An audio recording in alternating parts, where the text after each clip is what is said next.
how something like this is handled. And I think you and I can agree that the most important thing for that child was to be in that classroom for that day learning.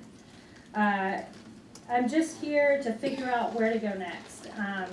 It's been brought to our attention during this case that Bradford is there on a waiver,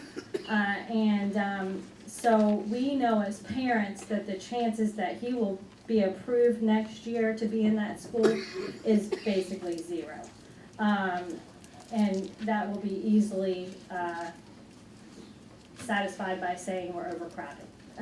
So nobody will be able to prove either way if it's because I'm causing a commotion or they really are overcrowded. But at this point, as a parent, where's the parent advocate? Where can we go from here? I'm not suggesting my child was right. He's not, he was wrong.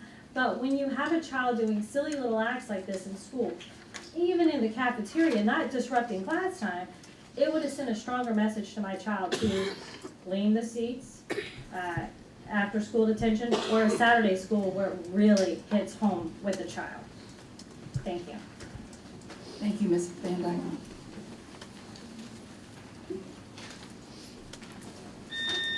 Next one is Jennifer Peterson.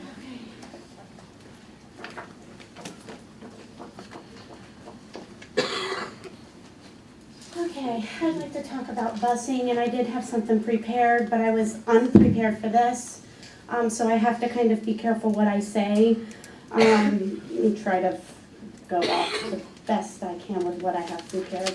I grew up in Orange County. I spent most of my days commuting to school, walking or riding my bike. When we moved to Lake County, I was very pleasantly surprised to find out that you guys offered the courtesy busing. 3 years ago, when we lost the busing, when the Lake School Initiative, or Safe School Initiative page was created, I was initially not a supporter at all. I appreciated the transportation while we had it, but I was still of the mindset that there are a lot of benefits to commuting to school, the walking, the friendships, not to mention the memories. I have a ton of memories from that. And we were always safe. We traveled in groups. I believe there was a way for parents to keep them safe. You make sure you have friends in the neighborhood to travel with together. We had crossing guards. So it was my opinion that with safety precaution, the kids are fine. The busing was great, but the kids are fine. It's the parent's responsibility. I am a big person on responsibility, personal responsibility, and taking care of your own. And so that was just kind of my mindset. Hang on one second. But I did follow the page just because I wanted to keep up with the news. After following the page for a bit, my mindset began to change. You hear the stories, the 5-year-old that had to walk to school because his dad's a single dad. No 5-year-old should have to walk to school. The truth is, Florida has the most dangerous roads for the pedestrians. Today's society is not what it was when we grew up. There's texting and driving, busier roads, more single-parent homes, more homes that need double incomes, and let's not forget the sex trafficking that is a horrible problem here in Central Florida. While I still maintain my position that parents have a responsibility to make arrangements for safe travels, the bottom line is these are our children, Lake County's kids, and some parents are doing the best they can. So with great consideration, I decided to support this effort about 6 months into their fight. Our kids need our protection. This issue got personal for my family. I can't remember. It's been personal now.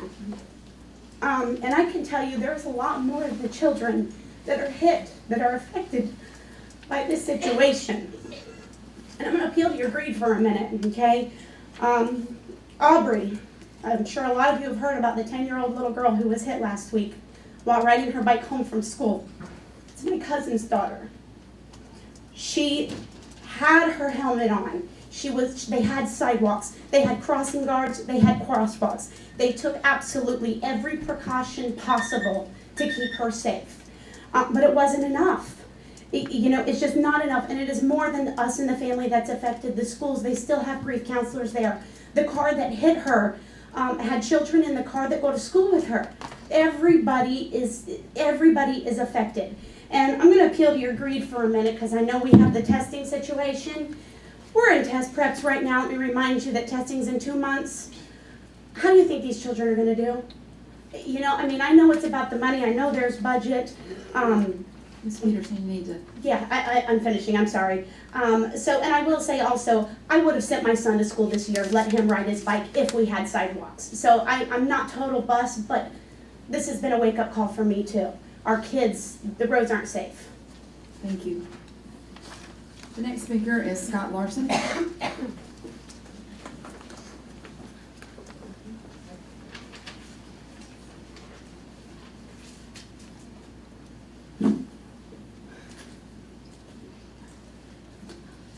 Hi. I'm not gonna sit here and, basically say the same thing I already said, many times over. You know where I stand on busing. But I wanted to tell you about an event. Sorry. I wanna tell you about an event that we're gonna be doing, and it's to build awareness for student pedestrian safety, and I wanna invite each and every one of you to do it. On the day that your board sets to evaluate the, student busing policy for next year, we're going to have an awareness march. We're gonna go to Tavares Middle School, which is, as a crow flies, exactly 2 miles from here. We're gonna walk from there to the board meeting. And we're going to do it as safely as we can. We're, as peaceful, just to build awareness, so when we walk in that meeting, we can tell you what we experienced, what it was like, and have more informed, help you have a more informed decision. And I welcome each and every one of you to walk it with us, so when you take that vote that night, you'll be voting with full knowledge of what you're voting on in the situations children face. So I invite you with us, and as soon as you guys set a date, I'll announce it. I'm gonna let the police department know, obviously, but we don't need a permit because we're not going to be asking for any traffic controls, any safety. I do have to say the disclaimer that we will be forced to cross roads without crosswalks. There's roads without sidewalks, and it is not safe. So I can't vouch for anybody being safe doing it, but if we expect middle school students to do it, we should be able to do it ourselves. Thank you, Mr. Larson. And I do want to thank you for getting the information, Mr. Larson. Mr. Larson, I want to thank you for getting with Mr. Fish over at the MPO. He called me and let me know. Great, thank you. Vance Yoakum, and then Christy Burns.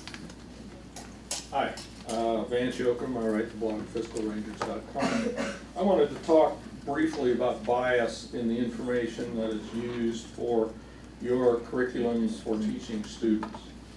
At one time in the medical field, they used to talk about using leeches. And you can go out and you can see movies where they're using leeches.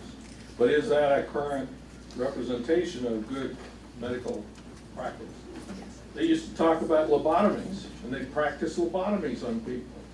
And would you teach about lobotomies and not talk about maybe more current practices and information? But yet, you have books and you have lesson plans and PowerPoints on your website for Islam, and it's all one-sided. It's all biased towards them, and you're not providing any counterbalancing facts related towards world events that have been going on for years and years and centuries, actually. But every day I get news feeds about rapes in countries, about beheadings, about stoning of women, and so forth. And yet, I did a search on your website of a lot of these documents. I've seen the world history book that you use for the 10th graders, and it has no mention of those things. All of it is puffery. And I really question whether you should be presenting any information at all if you aren't going to balance it, or have the same amount of information on other major religions, which you do not. I have a one page here I decided, since you talked at the planning meeting about having actual facts, so rather than make a lot of generalities, which I have already, here's just one. This is a kind of like a lesson plan or assignment for kids. And it actually tells them to go out to an independent third-party website on Islam and to learn from that. You aren't controlling the content on that. You are telling kids to go out and look at that website and review that information, and then they've got questions here, and all of them, of course, are biased in favor. And they include look at Understanding Islam, the Islam Guide, and Questions and Answers about Islam. Okay, this isn't about world history, this is about indoctrination of a religion that many people are really seriously questioning. And I think that you need to have some sort of a committee to review that, and either you balance it, you make sure that the negative issues are presented, or you don't present it at all. And that's my recommendation. Thanks. Thank you very much. Christy Burns?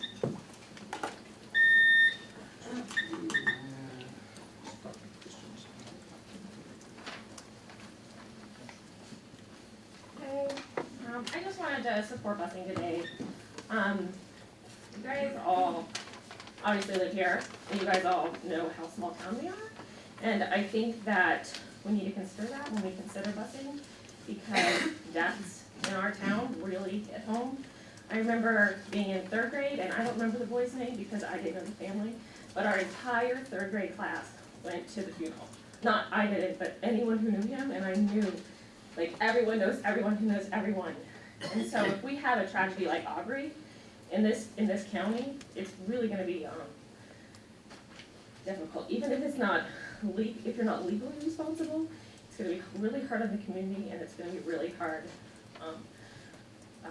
for people, for elected officials, if that makes sense. I mean, I could tick off, you know, the deaths in our community, like the wonderful vampire killings and the suicides in high school, and that one that I've mentioned. And I just think that we need to remember that, because we're so small town here that, and our roads are really dangerous, that if we don't consider that, then we're neglecting our own community, we're not taking care of our own.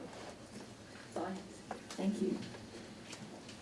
And this is the last one, Jennifer Ackerman.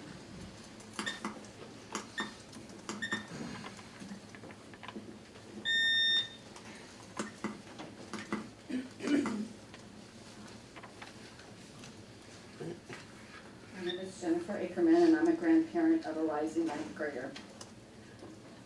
I vote that we go back to the maps and vote for map 6A. The public had no input or knowledge of option 8.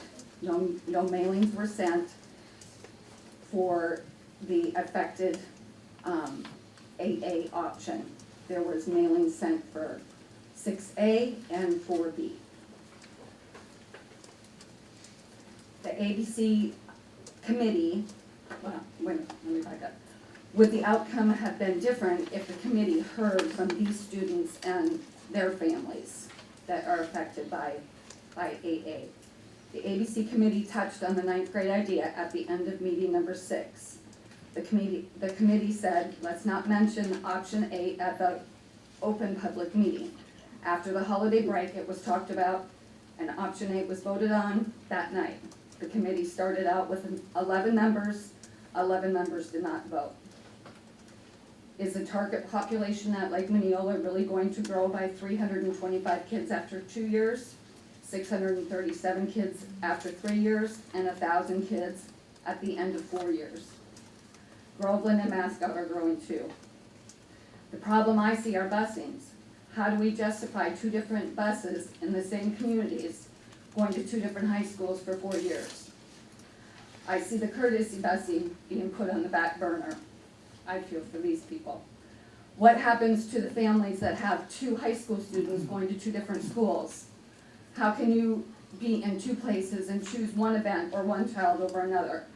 The committee's comment was, it's not a problem until it's a problem. The city of Mineola is very passionate, as I am, to keep our community whole. I live in the heart of Mineola and on Lake Minneola. Going to school with your peers and friends in the community in which you live is a pretty important part of education. We are all here for our kids' education, stability, and well-being, and our love for them. Even though the committee voted for option 8, you, the school board, has the final say. Please do not vote for option 8. Let's go back to the maps and vote for 6A. Thank you. Thank you. Okay, Dr. Moxley. Yes, we are continuing with our topics, and the very first topic is agenda item 3.01, the advisory boundary committee recommendations. regarding South County high schools, and we have some folks that are coming forward that are gonna be part of this presentation. We have members of the advisory committee that really took the time to volunteer and serve on this committee, and I wanna recognize the members of the committee. Board members, you'll remember in September, you asked the staff to form an ABC committee to look at a recommendation to provide relief for the overcrowding that occurs at Lake Minneola High School, which has the capacity of 1,835 students, but had an enrollment of 2,125 students as of October 15th. South Lake High School has a capacity for 2,257 students, which includes their portable, but their enrollment was only about 1,585 students.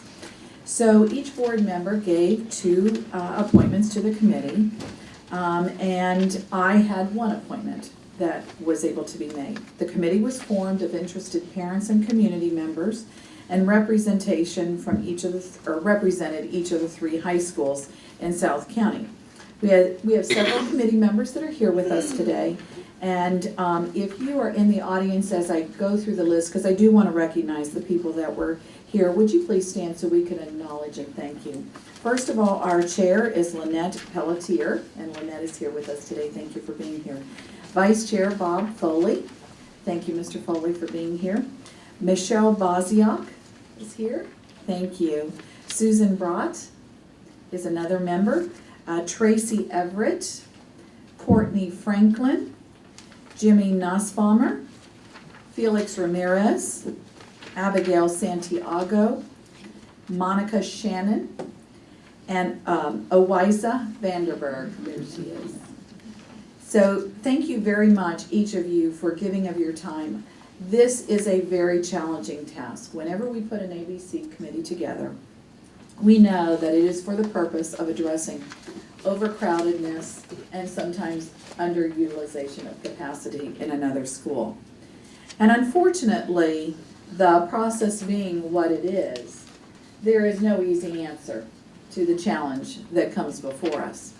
We know that at any point in time when you change an attendance boundary, there are some students that will remain at this home high school, and there will be some students that will be relocated or obviously change in their attendance boundary, and they will be indeed moving to a new high school. We acknowledge that our 3 high schools in South County are all very, very good high schools with strong leadership, highly effective teachers who are very caring and compassionate about serving their children. So we are very fortunate in that manner. We also have a very strong, dedicated community that supports their home high schools. The South Lake Chamber, I was at a director's meeting this morning, and the South Lake Chamber is very supportive of all 3 high schools in South Lake County. So we're very blessed in that respect of the support that is given to those. So at this time, I'd like to turn over for a presentation to Harry Fix, our Director of Growth Planning, and our Chair of the committee, Ms. Pelletier, for their presentation. Board members, I have spent a lot of time looking at this, looking at the work of the committee, really weighing the discussions that they've had. You have in your packet a copy of the presentation. There is also a letter that is part of your packet from a parent representative. And, you know, and I've heard from a handful of people with varying perspectives of option 4, 6, 8, all the way across the board. There are pluses and minuses with all of them. But at the end of the day, we need to do what is right for all the students as best we can. And I know that there are going to be times where a student or 2 or 3 would like to be at one high school and they're going to be zoned for the other. It also has been highlighted, as I've talked with parents or heard from parents, that some really like having their whole family together. Meaning I want my children that are high school age all in the same high school. There is also another philosophy of let my child, if they start 9th grade at this high school, let them finish because they get involved with activities. They get involved with programs of studies. That's where they form some friendships, and that whole school collective 360-degree educational program starts in 9th grade. So graduating from the high school that you started in 9th grade, there is a philosophy about that, and there's merits to that. There's also merits about having all your family together. We understand that too. We also know that over the course of the educational program of our children, they move from elementary to middle to high, and sometimes you have a child in elementary, a child in middle, and a child in high school. And that does present challenges for family members. So we understand all those different factors. It would be great if a decision could be made that accommodated all those things. But in attendance boundaries, you cannot hit that mark 100% for 100% of everybody. So we need to look at what is utilizing your resources in the district, what makes the most sense for the students as a whole, understanding it will not be perfect across the board because there is not a perfect answer. So with this, I'd like Mr. Fix and Mrs. Pelletier to be able to give us the work of the ABC committee, and I know that you have a recommendation that has been set forth here to my office, and then tonight on our meeting, you can't take action here this afternoon, but tonight it is on the agenda for first read. That is not a final read, that is a first read. So, thank you very much. Thank you, Madam Superintendent, for setting the background and the stage for us, and thank you, Madam Chair and members of the board. As the superintendent said, attendance boundary changes are never popular. They're never something we want to do. At best, it's when we're opening a new school or additional capacity that at least it's a little bit more acceptable, because at the end of the process, there's a new school.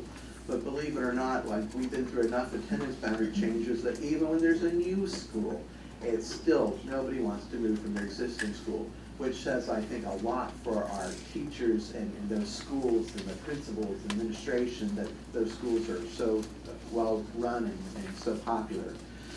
But in this instance, the ABC was tasked with, as the superintendent said, looking at the high schools in the South County, because we had a situation where we had one high school that was overprescribed, and a neighboring one that was actually, neighboring meaning adjacent, that was actually underprescribed or had an under-enrollment in capacity available. We also have a fiscal reality that, as well as a constituency, that wouldn't allow us to place capacity where we have available capacity as well. We also have a situation where over $30 million in impact fees were collected over the past few years. So we didn't have capital dollars to do some of the things that we might have done had we had those monies available to us as well. So you all asked to have an advisory boundary committee put together to come up with recommendations. And a couple of things, let me just go through these because many of these we already covered. We talked about the people on the committee itself. And I do want to thank those committee members that were able to be here today. And Ms. Vandenberg, you'll be pleased to know the superintendent got your name straight off without any coaching. Absolutely. And of course, thank you, Mr. Foley, once again, and Michelle, both of you, Ms. Boziock, for once again serving on the ABC, and it's very much appreciated for the background and information you bring as well. So we went through talked about the purpose. But let me go talk a little bit about the goals. Of course, when we first looked at it, we looked at so the students can participate in extra curricular activities and after-school activities.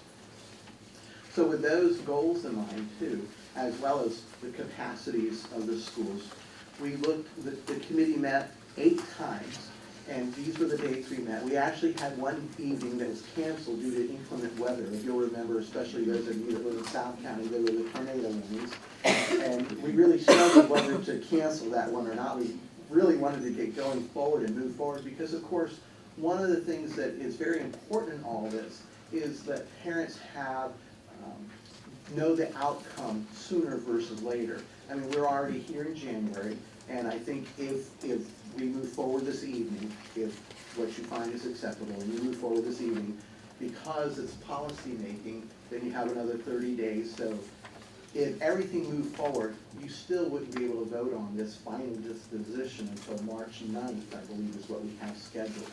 So it's that time that parents are wondering, where's my child gonna go to high school in that coming fall? So time was of the essence for us. We met every week except for that 1 week of the inclement weather. As you can see, we took the break that we took for Christmas, but you can see we even met the Monday of January 5th, right when we came back from break, met that evening as well. And each of these meetings were open to the public. Public comment was taken at every meeting. In fact, I would say, Mr. Foley, we probably had more public at every one of these meetings than we've had at almost any of our attendance boundary meetings in the past consistently all the way through.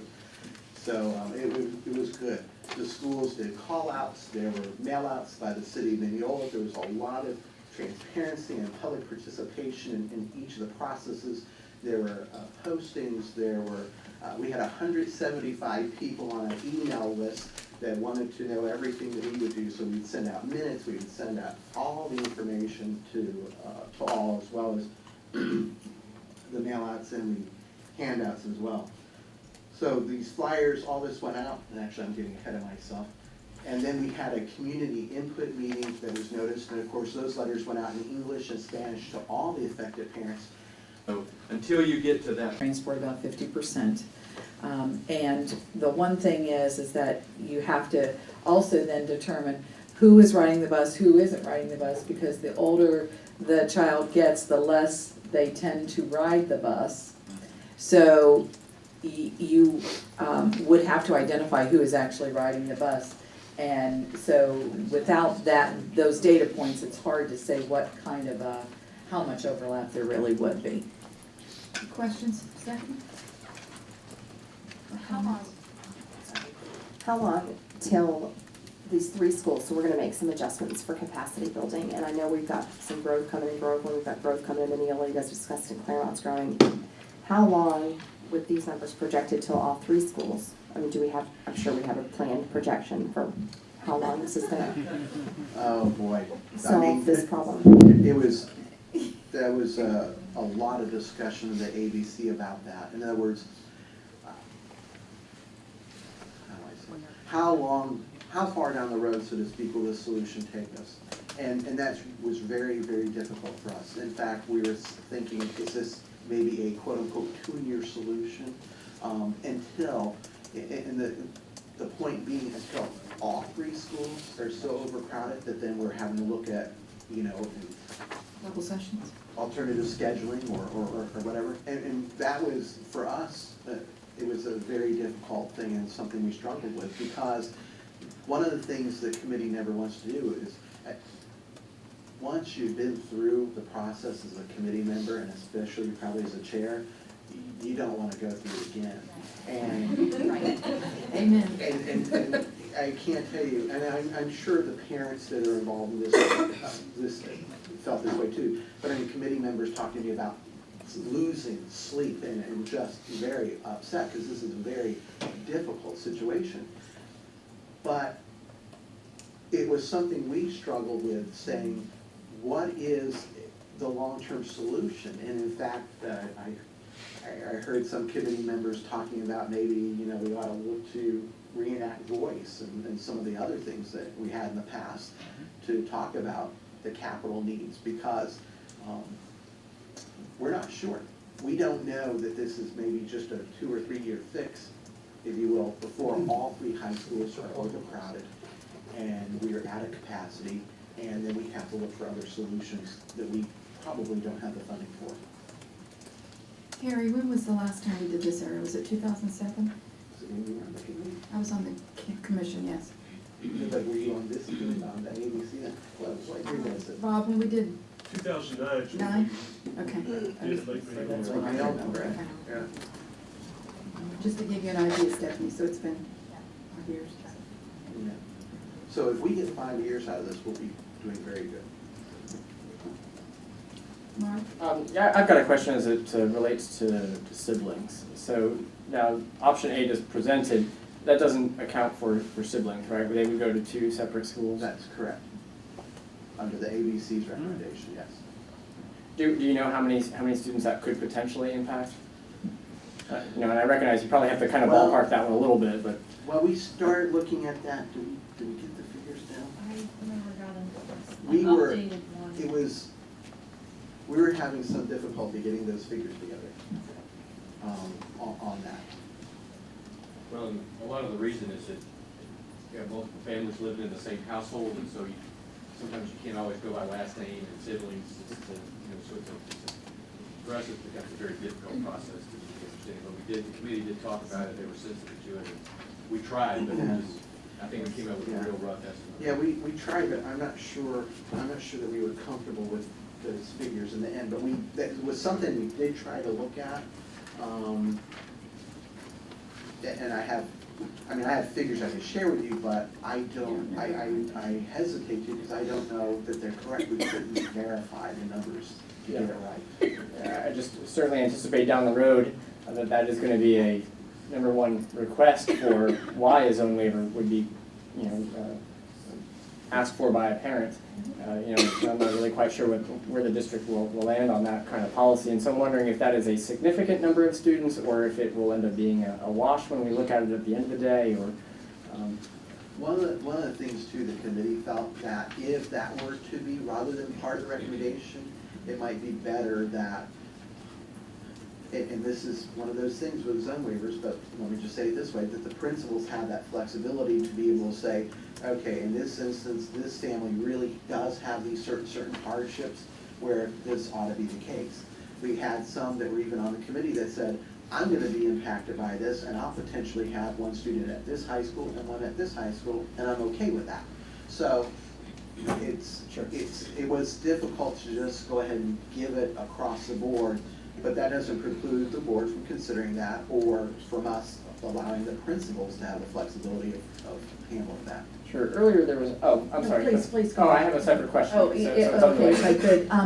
could. And I appreciated the committee talking about that, because it has been incredibly difficult to get down to that microscopic view of that data, to have that number and the flexibility, because there's other factors that go into play here. When you talk about the siblings, I understand it from the family side of it, I truly do understand that. But why sometimes flexibility is the same, because we did hear from parents that, philosophically said, please let the child start in 9th grade and finish their high school. And there's a lot of merit to that. But the other factors include, class size, where there's seats available, everything isn't always in just a nice, neat little package. Depends on the needs of the students, depends on where they are, academically, what credits they need.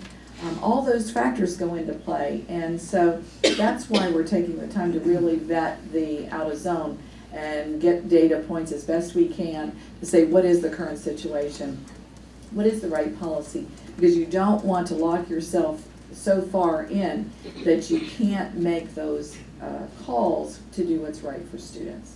Right, absolutely.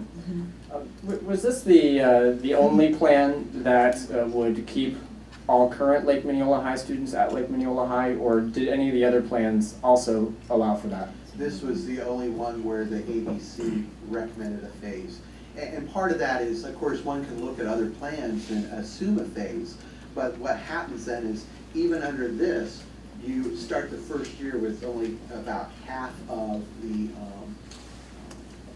enrollment relief that one was looking for. So if you take the geographic area and make it smaller, then of course you're getting even a smaller number of students, which means then the committee would then by default be putting the board in a situation where you need to look for capacity solutions at Lake Minneola, such as $200,000 for the portables and $100,000 thereafter, which they felt they should put you in that situation. All right. Roseanne, you have a comment right now? Well, one of my comments is thank you. Thank you for stepping up and serving on this committee, because you're probably not viewed by being popular by some, but you're popular by others. and doing what is in the best interest and what is right at this point in time. It was mentioned about the impact fees. We have to have people stepping up and saying that even 75% is not going to be the number. We have to be able to fully fund education, and we are already years behind because of the $30 million that has not been collected. And there's needs in the south end of the county, but we have needs all over this county, not just in one area.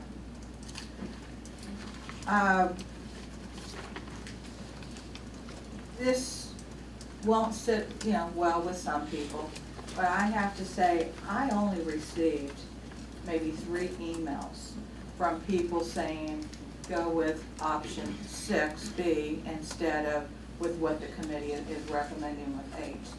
And so, for me, I like the idea that the students who are already at Lake Minneola will be able to see it through, as opposed to saying, well, you're going to start at this school, but because of the plan that we picked, you're now going to have to finish out your high school years at another school.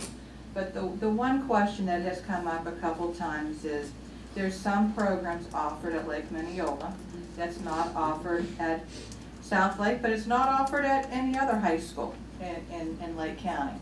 So if there is enough interest to be able to have a program, and I'll just use Mandarin Chinese as the example, if there's enough interest to have that offered at another school, could that be looked at? And then if it can, then I think that might put some parents at ease because they want to go because of a certain program or because of a particular class. And I appreciate you bringing that up because we're at a really good time of the year where we're planning already for the 2015-16 school year, and that is programmatic planning. And let's park the ABC discussion. Even if we were not having this ABC discussion, we could still have the discussion, Mrs. Brandenburg, that you have highlighted, and should be having that discussion. Because this is the time now where we look at all the programmatic offerings.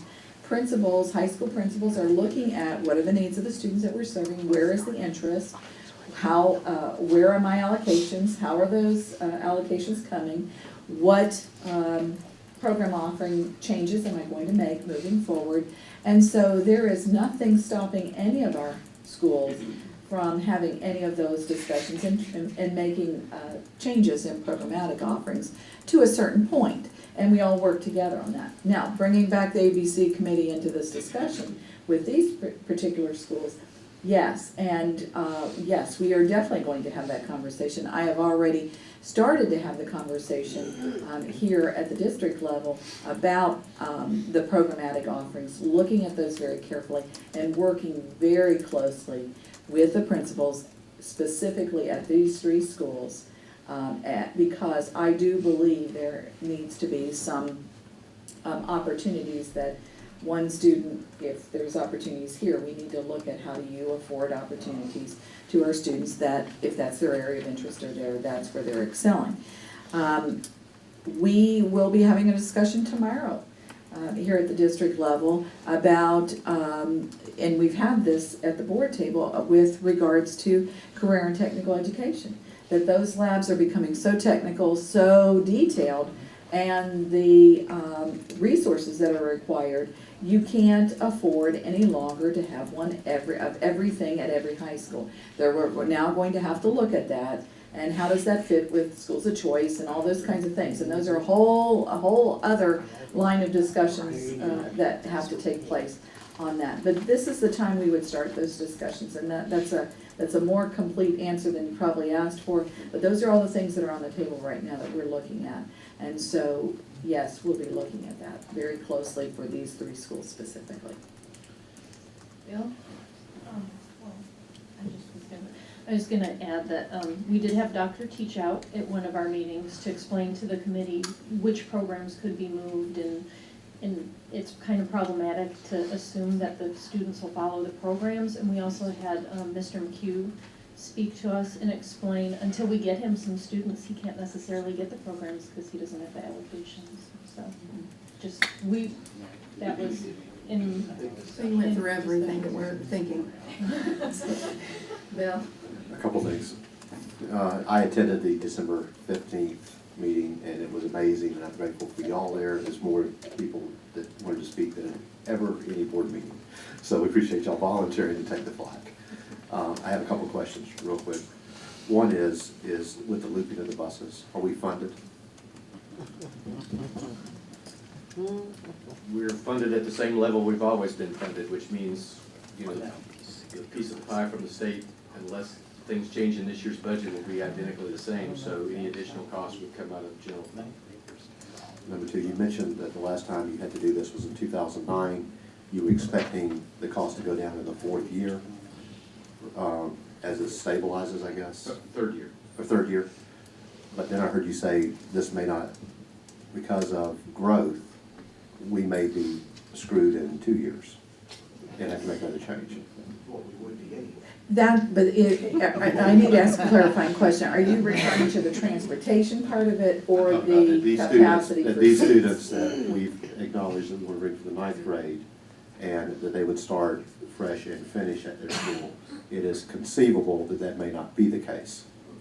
Oh, yeah. No, those students would finish, the point being that all three high schools are gonna eventually be quite full, whether that's 2 years, 3 years, they're gonna be full. So there's no other, other than adding more capacity, if you will, to speak to the pot, so to speak, there are no other, let's move the line here or here. It's gonna yield little to no results. And maybe, hopefully at that time, knock on wood, we'll have enough to do that 200 student station or so addition that Lake Minneola High was designed to have. And then at the meeting that I attended, and you had people take a vote, or which one they preferred. Right. What was the outcome of those people that spoke? Because option 8, as I recall, was not discussed at that meeting. The ABC took like a poll and. Well, a poll. Was I know that when they got up to speak, they would say, I'm for Yeah. 4B, or I'm for 6A. More for 6A. Yeah, I believe most of them were for 6A. That's what I thought. The majority of them were from one particular neighborhood. Yeah. Can I piggyback and just get clarification? You said though that all people who would have potentially been affected by option 8 were also notified of the Yes. meeting as well? Yes, they were. You know, 'cause I was recalling as well one person who came up to speak, and it seemed ambiguous which plan they were supportive of, and when they were asked, they were not affected by either 4B or 6A, and they just kind of stopped the remarks and sat back down. Well, that person lived north, they were like in Arrow Tree or Montgomery, they were out there. What we did is we made a point of having staff people around to take people aside and speak to them before, after, and when they would make comments like that to make certain how they were impacted. And so we could speak to them appropriately about their situation in case they were covered by 8 or in case, because what was happening is our schools were doing a tremendous job of getting notices out there, not only the notices we were providing, but doing call outs, as well as the city was sending mail out. So people were getting notices that weren't in any of our options whatsoever, because they were being noticed by other parties, which is fine. We making the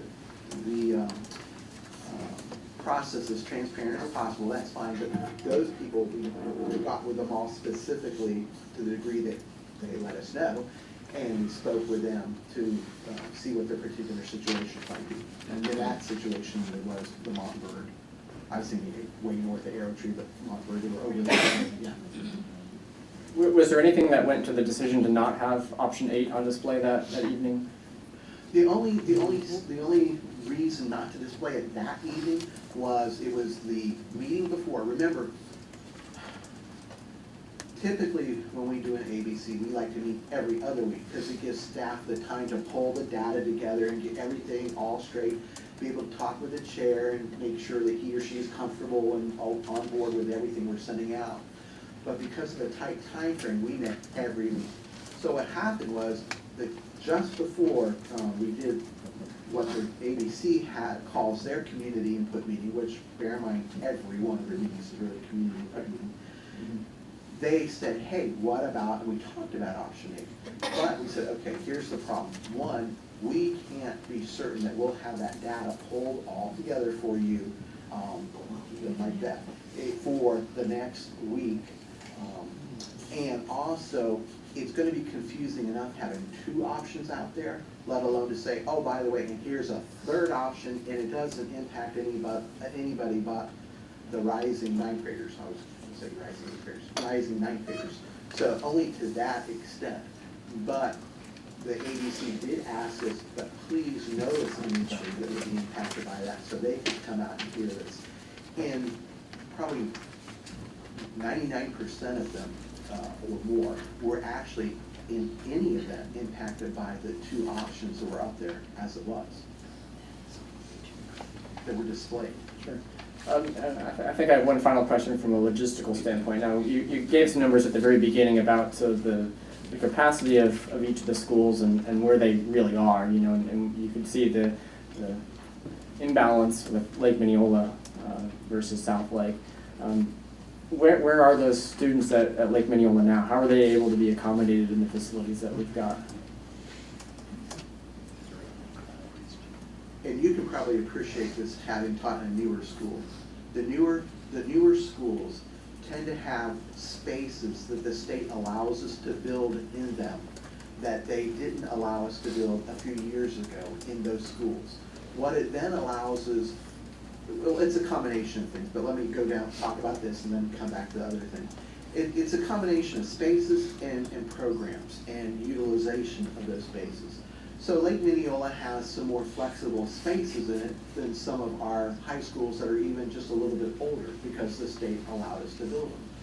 Also, obviously, that principal is a master, if you will, at scheduling and scheduling every available space. Spaces that, according to the state, aren't quote-unquote classroom, but they don't care that they use it for classroom, but they may be set aside for resource room or computer lab or other things that weren't the classroom. And yeah, she has found very unique, challenging, she's found just been brilliant at figuring out how to use those spaces as efficiently as possible. Some in my 20 years in doing this type of job, there's some principals that are brilliant at it, and there's some that you maybe not as brilliant at it. But having said that too, there's also a program component as well. If there's a lot of ESE programs at the school, then they don't have that ability because the ESE needs the more spaces and so on. So it's a combination of spaces and programs and just good utilization. Sure. So option 8 then would no longer utilize, or no longer would make use of the flex spaces that are in the building anymore for classroom use, and they go back to being resource rooms, or? To some degree it will in the first year, because remember this is a phase, and a little bit the second year, but it starts easing up, except that there's growth going to be coming in the door anyway. So it's going to be in theory it should. You know, the one last thing I'd like to kind of throw as a piggyback to the talking about programmatic offerings is the technology offering, and I think that's where there's a significant disadvantage for the students when we start thinking about them having to take online assessments at the state level. And here you've got one school where everybody is doing all their assignments on it every day versus another school where you're not seeing that. So I mean, I think that's the huge disadvantage. Okay, any other comments on? I guess, just curious to kind of piggyback off of what Bill said earlier, as far as the growth that's coming, that we know is coming, and then the cost of the transportation. You spoke about the cost of the portables or the places to station students, but that building also has capacity for a possible 200 student stations to be added. I just wondered if you guys looked at like the cost analysis to keep those students there with those portables as opposed to the amount of money we're going to pay for the busing. Well, we didn't in the transportation, only in the fact that if, and Mr. Davis can speak better to this than I, but you're transporting, in any event, these students that have more than 2 miles from their school. So they qualify for transportation. Whether you're transporting them this way or this way, you're collecting the transportation FTE dollars. Now, the problem, part of the problem with that premise is, we know that the state's not reimbursing us to the degree that it should on those transportation dollars. And Mr. Davis said about 60% or so. So, the bottom line, did we look at the difference in the cost? No, we knew that putting the capacity in was gonna cost you more. So we just said, okay, we know that's gonna cost more. We know that this is gonna have a cost to it, but to some degree, the state's gonna reimburse that cost. I don't know if you wanted to add anything to that. What I think is the prevailing argument that I have to be at peace with is if you're going to move ninth graders and give them that opportunity to go to a school their entire academic, secondary career, you were going through a large swatch, right? Where 6A to me kept the community of Mineola, which has which feels very strongly about their identity. And that's what I'm troubled with. 6A kept most of Mineola together. And this seems, and I'm just trying to make sure that I'm at peace, that academically it's best for the students to go 9 through 12, where I'm just not there. I mean, I just don't. Let the chairman speak. We actually heard from students that were at Lake Mineola, those were the ones that really got to us. They're in the middle of sports teams where they know all these kids. Some of those, it was a lacrosse player, CTE programs, and the other option, it moves kids who are already at Lake Mineola, and it puts them over, so now they've gotta leave their team, they've gotta, and to me, the whole friend thing, that's not so much it, because with the way kids are on Facebook and what they do nowadays, it's really more, unfortunately, when you guys opened Lake Mineola, you opened it with some really great programs. And, so how do you say to a kid, well, sorry, you live in the wrong house, you can't finish that program that you started in, or if you give all those kids zone waivers to stay in that program, then you haven't alleviated any of your overcrowding, because everybody's gonna come up with a reason to stay. So that's why it does seem like it's a large group of kids, and maybe somewhere down the line, those kids get pulled to a different school, but at least the ones that we're moving at this point can stay. We can, tell them, okay, you can stay, and it's kind of an example for when this comes about again, we're considering the kids, and and they can't, it's not like you could just move the program over to South Lake, because they're not all of a sudden going to get enough allocations to bring a Mandarin Chinese teacher in. And they want to be able to finish it's mostly programs, that's what we heard about, programs and teammates and things like that. And so with option 8, you don't break up any of those kids. Can I speak to zone waivers just 1 second? Because that was a big point of contention, and if one were sitting in the audience, they would think that that was our main issue in Mineola, when in fact, it isn't. If I don't see how we can do this with the idea that we then can have zone waivers, you know what I mean? Like, it's gonna have to be whatever it is. And, so I don't know that anything would be based on a zone waiver conversation, because already it was skewed in the public's perception. We kind of separated the zone waivers because we have a real conscious look at that, to put some protocols and procedures and how do you look at addresses, all those kinds of things, because that's a whole issue unto itself. I think in the past and when we've done attendance boundaries changes, we have always tried to look at a phase-in where we've allowed students to finish where they've started.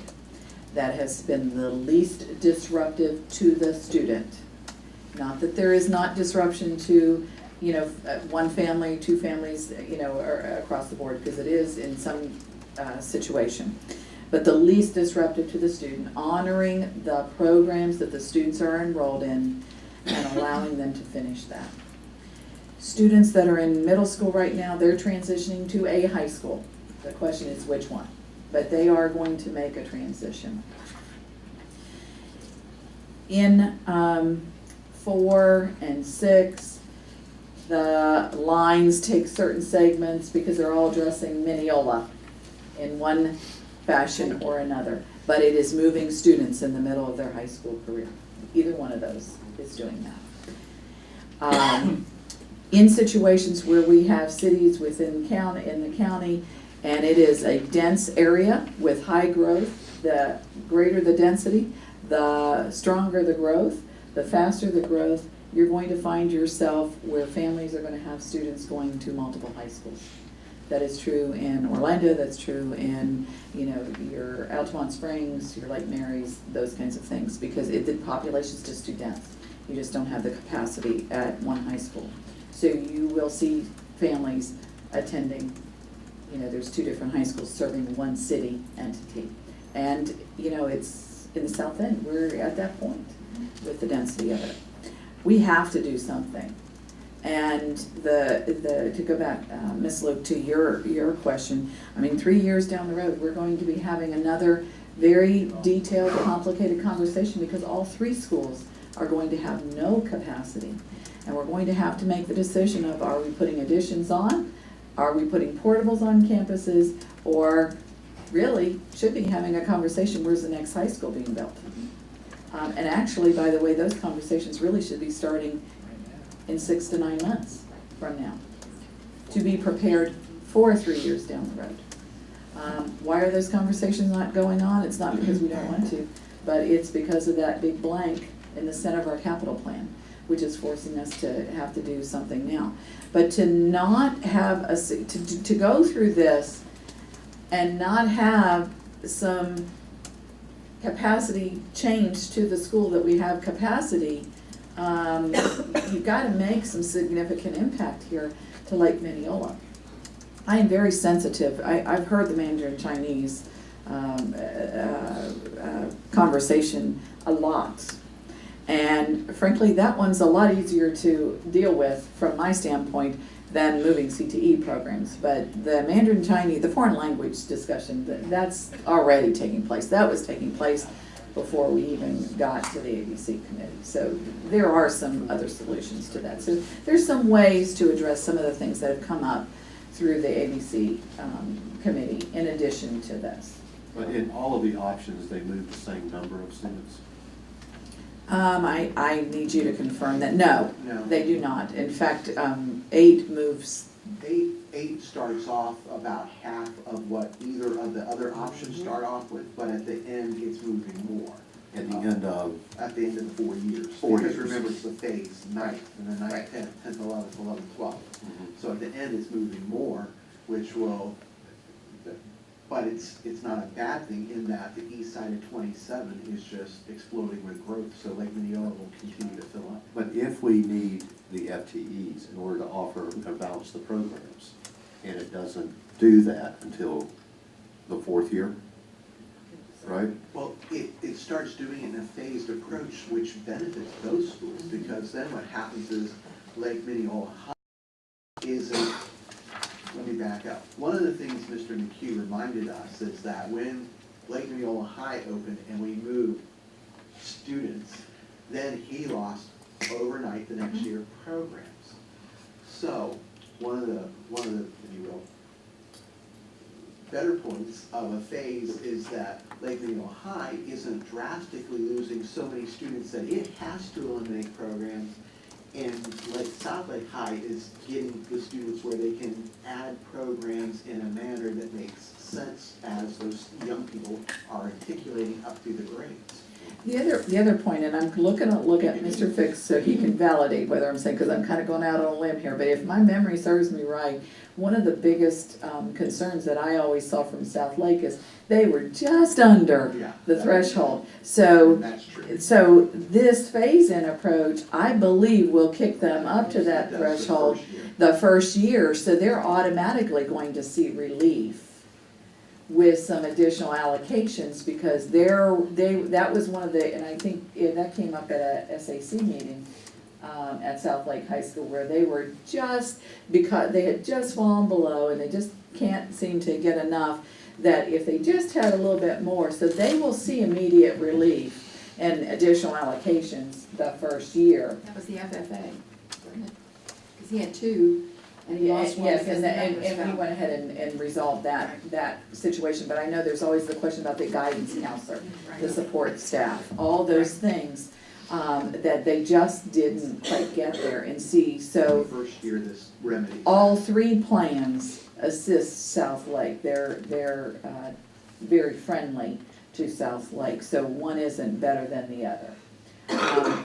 The other reason where I came to terms with, and obviously my recommendation's out there, so there's not anything that is not transparent about it. 8, the lines are very definitive. It gives the greatest impact in the 4 years, and, you know, things are kicking up now. We're gonna need that greater capacity, because I don't believe our capital budget's going to be as helpful to us in as timely of a manner that we're gonna need it to. So, you know, at the end of 4 years, I need the greatest relief that I could possibly get. And the two deciding factors for me were, one, it is a student, it accommodates existing students in a way that makes sense from an educational standpoint for me.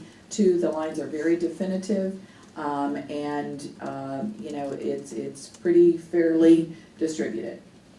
And, that's where I came to terms with it. As these students articulate over to whatever school they go to, and if you can walk me through 6 for just a second. A 9th grader who is there now, going into the 10th grade, if we were using 6, they would move. They would. And a new 9th grader would move, right? And the 9th grade. Coming in with A it. 10th grader and an 11th grader moving up one would not move. No, only the 11th graders don't. Only today's Only 11th seniors So- are grandfathered in In, 6. okay, Only rising rising seniors. So everybody else moves. So if you're an incoming 9th grader, an incoming 10th grader, an incoming 11th grader. Makes it easier, doesn't it? No, You understand? no, it makes it easier for me to understand, but it's not. Oh, I understand. Why wasn't 6A a phase-in? It goes back to that it does give you the enrollment relief, and then, you know, let me tell you, the superintendent has sat down and has had a lot of discussion with me, and there's not a question that you all haven't asked that she hasn't asked, that and more. And the superintendent said, so what if we went with that? And I said, well, that's fine, as long as the board is willing to spend $200,000 the first year to place portables and $100,000 every year thereafter. But remember, the ABC was approaching it from the perspective of not putting more capital burden on the board when capacity is available over here. So, Can I add to that? sure. I also want you to understand, it's not like Eastridge High School where you can plop a whole bunch of portables. Was it 11 or 13, Kelly? 11. All we could get there was 11, and you'd have to put all the infrastructure in for 11 portables, and that was gonna be it. There's no more room on the campus So beyond that. it's a short Band-Aid We would have to do that next year. You have to do it for this If it one. was a 6A.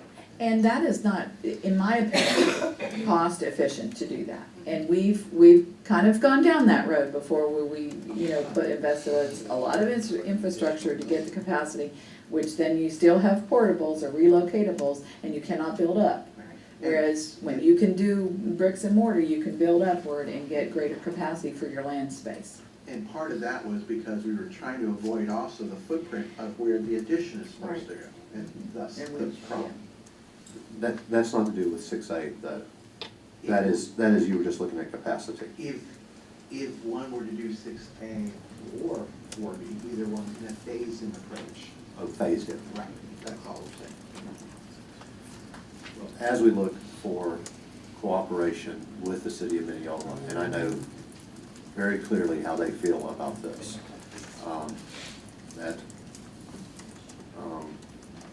obviously 6A is, I can't to get past 6A. So tonight, when we vote, we're either gonna be voting up or down 8 and not have the option. My recommendation is for 8. Yes, you are correct. You will either be voting in favor of it, or it will either pass, or it will be, it will not pass. And then at that point in time, you'll have to give me direction on, I mean, you can entertain another motion for something else, that kind of thing. Am I correct on that, Mr. Jones? I hate to keep harping on the phase-in approach on 6A, but let me harp on it for just one more question.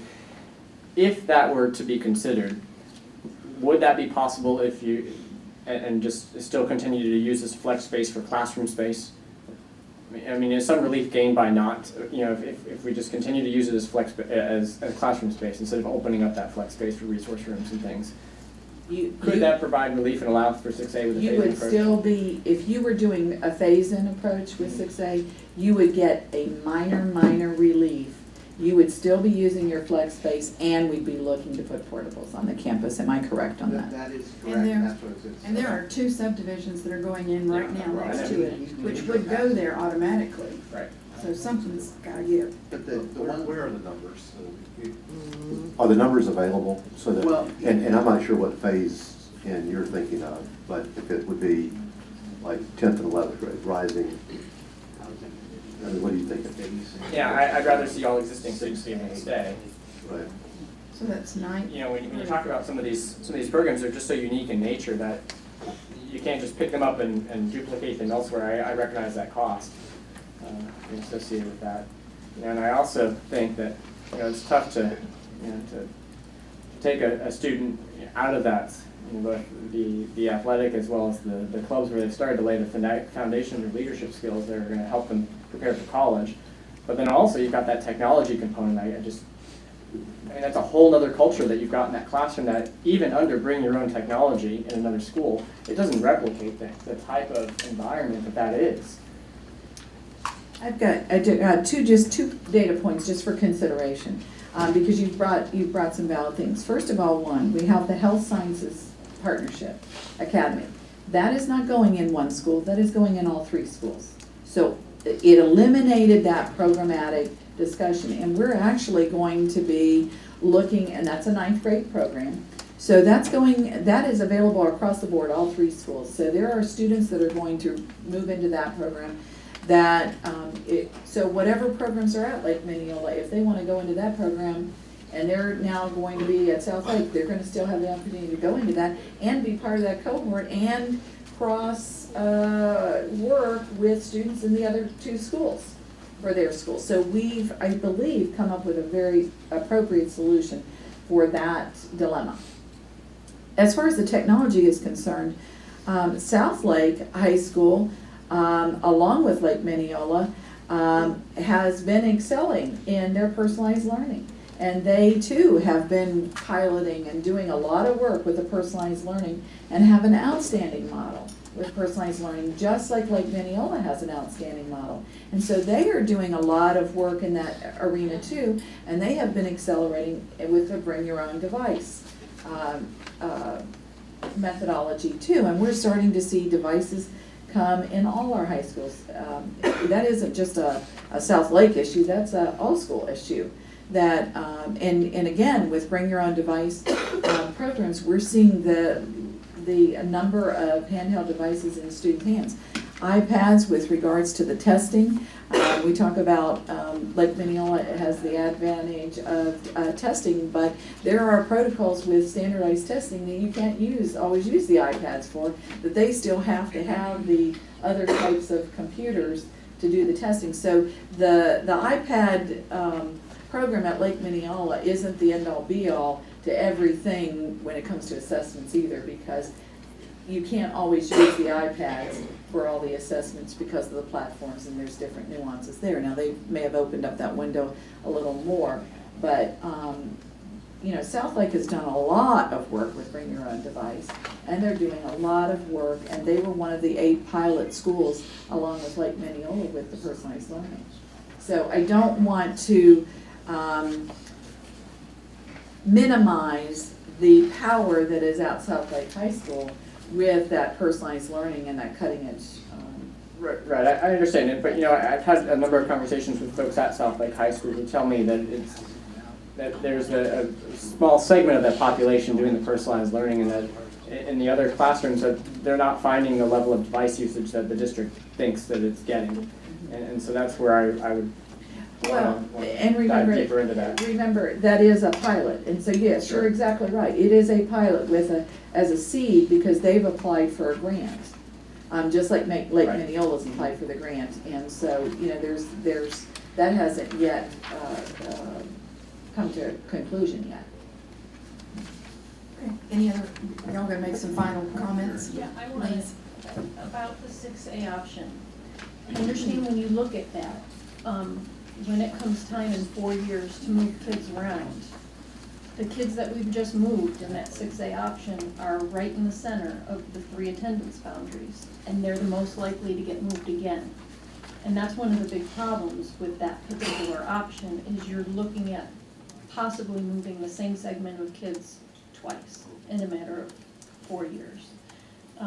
And at the beginning, we set out, and, you know, some of us had some ideas about our school and these kids and those kids, and we all said, we're gonna do what's best for every single, obviously, some kids are going to be impacted negatively, there's nothing we can do, but the more kids that we can keep whole and make their lives better, that's what the committee was trying to do, and the majority of the parents on our final meeting thanked us for putting forth option 8. That was the majority of the comments that we got, and we had a full room, because of my error in judgment. We went to a smaller room. We've had a media center full, we've had every room, we're a popular group. Yeah, so we did get a lot of feedback on that, and it was, for the most part, positive. And I'd say, if I had to guess, I'd guess 90% of the parents that have been at all these public meetings are happiest with option 8. The only other thing I was gonna let us know is, and I alluded to this earlier, in order to fast track this in time so that our parents know sooner versus later, that's why we scheduled the first hearing for tonight.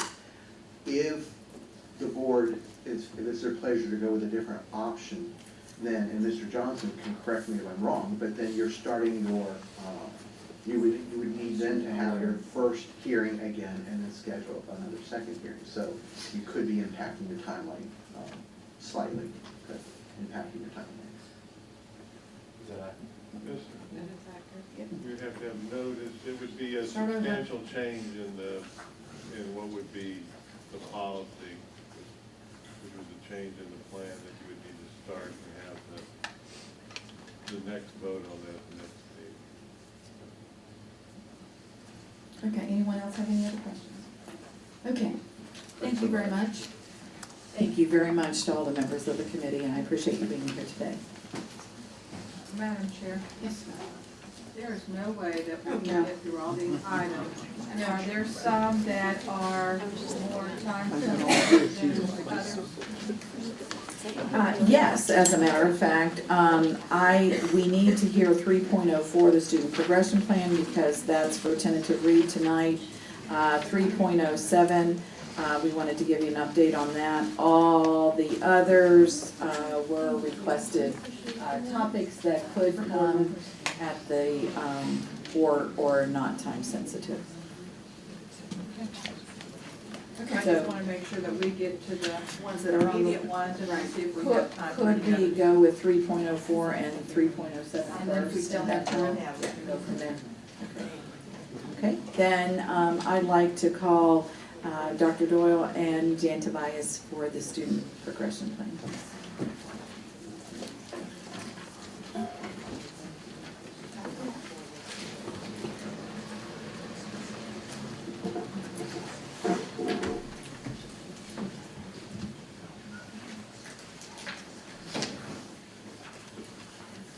Good afternoon, Madam Chair, school board members, and Dr. Moxley.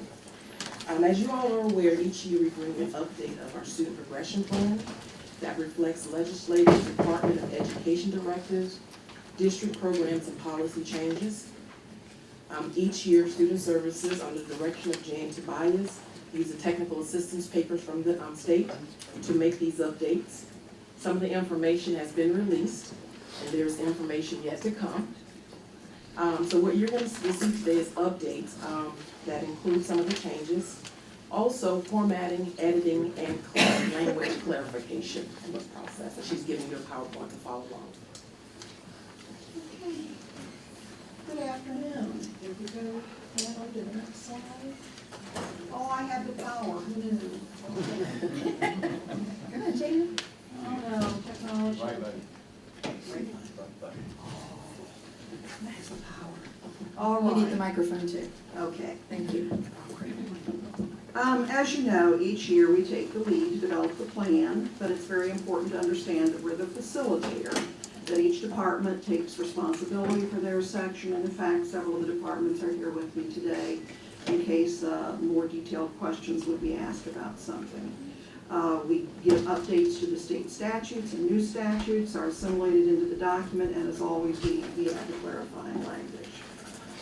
Throughout the document, you're going to notice, and you're going to see that first references on pages 21 to 25, that you're going to see FCAT language starting to lessen now, and other testing and assessments starting to pick up, and that is going to be each year the district is required to have a district or a local, and so this year is the first year you're going to see the local end of course, or district end of course, presented in the information. The state EOCs must count 30% for the student's final grade, and the district EOCs are going to count 20%. The state end of course exams are still referenced, and the requirements for each of these exams are explained. State EOCs are all at the high school level with the exception of civics at the middle school. And testing and evaluation, just as all our departments, owns theirs very, very well. And they provide us all of the updates in terms of the assessment, and I see that they are actually were on the agenda today. So just so you know that section is completely reviewed by them. Elementary on 30, the one change on 33 there was basically had to do with the portfolios. I'm sorry, thank you. With portfolios. So the language there was, it's just the first bullet there, and it is on 33, and so that provided more extensive, clear-cut language to the elementary schools on what would be required for a portfolio for the third grade kinds of issues. Middle school then had some language that had to be updated, and it addressed things like middle school students who transfer in from out of county out of state with regards to the civics requirement. And we did get clarifying language there, which helped a great deal so that students that transfer in the middle of their 8th grade year, as long as they have 3 social studies, is not held to the same criteria of having to have the civics, so that we don't have a student move in April that has to take civics in a period of 2 months. So that kind of language came out this year, and we made sure to include that. Then there were some things with the career and professional academies was added to the middle school grades on page 40, which talked again about how we are taking those CAP academies and moving them down into the middle school.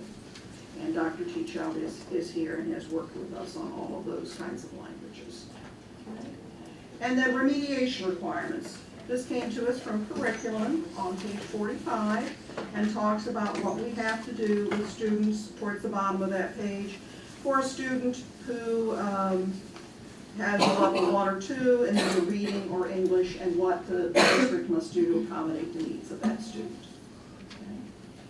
So at this point, we got a lot more clarifying language this year, I think, from the state in terms of updating some sections than was available to us last year. Now, the high school is always fun, and they did not disappoint again this year. They gave us a whole bunch of things to do. But for the first time, the state has issued approved documents that outline the graduation requirements for each cohort. We have never had that in the past, and we've had to make our own charts.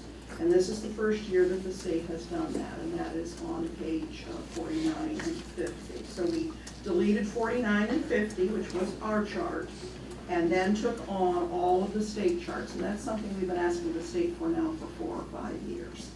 And it very clearly delineates then if you are an incoming ninth grader this year, what your requirements are going to be, because the cohort you enter with is the cohort in terms of graduation requirements you must meet. And then, of course, for next year, I would be a bit surprised we'd have changing cohort for the incoming ninth graders, but we won't get that till sometime in August. So it continues to be an issue. Page 59 gave a little more definition to the diploma designations. Although diploma designations were available to our students last year, they were not thought that many students would seek them because it would take longer to get all of the things done. They were eligible if they wished to jump those hoops. But starting with this year, we think we will see more kids operating for the scholar or the merit designation, depending on what they have to have. On page 60, we talked a little bit about the Excel 18 credit graduation option. That was an option last year. But again, the state gave us information so that we could get it more compact, okay, in terms of what's required. We do not have a lot of students that the 18 credit graduation option has been called different things over the last 6 or 7 years. Excel started a year ago where they called it that. But the bottom line is we do not have very many students that opt for this. We do have students that opt for early graduation a semester early and occasionally a year early, but that's because they've earned the 24 credit option within a semester less or a year less than they need. So although it is an option the state offers and we clearly define it, it is not something that we do a lot with, that we have students that are very responsive. And in fact, that is true statewide. That is not just here in Lake County. Okay. State has clarified the EOC responsibilities for students taking AP Bio and AP US History. They don't have to take the EOC exams in any case, but a 3, I worded that poorly there, but a 3 does permit the student to get college credit as well as bright futures and those kinds of things. So they don't have to take an EOC with AP Bio or AP History because the AP exam counts as that. Now for algebra, if they would take that out of, we have to talk a little bit, although there's not an AP algebra right now. Jan, has there been any talk about other AP classes also working this way? Because we offer many AP classes, so are these the only ones that they don't have to take the EOC if they're taking? There are only a few of them that have state EOCs. The rest of them, and I think Paul is here with me, but the rest of them, I think for the district, we've decided to use the AP, haven't we? Exam? Yes. Yes. Yes. So using the AP exam in place of the EOC, you're saying? Yes. Okay. Yes. For those that have a district. For those that have a state, we're using the AP exam, then they also have the right to earn the merit or scholar. Okay. May I ask a few follow-up questions about how AP exams relate to this particular requirement? Mm-hmm. I'm kind of having to dig back in my brain ages ago from when I took AP exams, but I don't know that I had my score in time before the end of the course to tell me whether or not I would have to take the EOC. Right. What happens here? Okay, they have to, Paul, you want to just come up here and help me with this? This is, see how it blends. That's why the people are here, because this is testing and assessment. And Paul and I actually discussed this enough. Sure, yeah. Thank you for calling. And that's right. The scores are not in time for them. Pass the mic, please. The scores of the EOCs will not be, the EOC is actually after the AP, right after, I'm talking a week or so. So they won't know if they pass the AP. They'll have the option to take the EOC or participate in a summer administration. And saying that, the summer scores for the AP come in the same week of the administration of the EOC, but we can accommodate them if those scores, come in time to take the summer test. But let me ask this, you have to score a 3 in order to get college credit. Yes. But you can score a 1 or a 2 and still get high school credit. So they would not need to take the EOC if they're taking that AP exam, correct? Correct, Okay. only for the Oh. scholar designation, Okay. if they're looking for the scholar. And one step further, as we talked about, you mentioned earlier how EOCs have a particular percentage determination for the final grade. If you take an AP exam in lieu of that EOC, what happens there? Because obviously we don't know the first, you know what I mean? They're not calculated to the Right, so how does that impact the AP, the course. the final grade for the course? It doesn't It impact. doesn't. Okay. It doesn't, because the AP does not have to, the AP exam does not have to be funneled into the final grade the way the other EOCs do, the 30% or 20%. Okay. And we have, with AP as well as some others, we still have issues that we're trying to work through, but talked with Paula today and the state today, and both are indicating that we're okay with that. Okay? Again, we have the extended language that talks about industry certification has been added on page 64.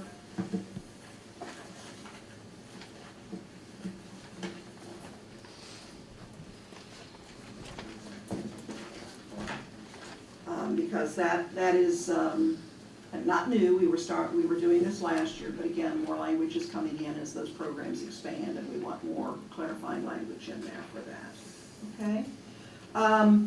With graduation, then, the next one here, with graduation, the addition of the district EOCs, again, be putting more clarifying language with regards to 80% must be the classroom and 20% must be the local. The 70 must be the classroom for the state with 30% local.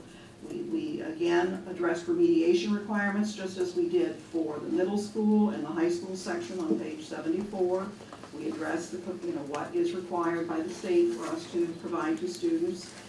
And again, we brought in those Excel graduation requirements, and the reason they're listed two places is on your document, on your iPad or your technology, we moved it from one section to another, and when we do that, we put it in green. So we take it out one place to put it in another because it seems to flow better.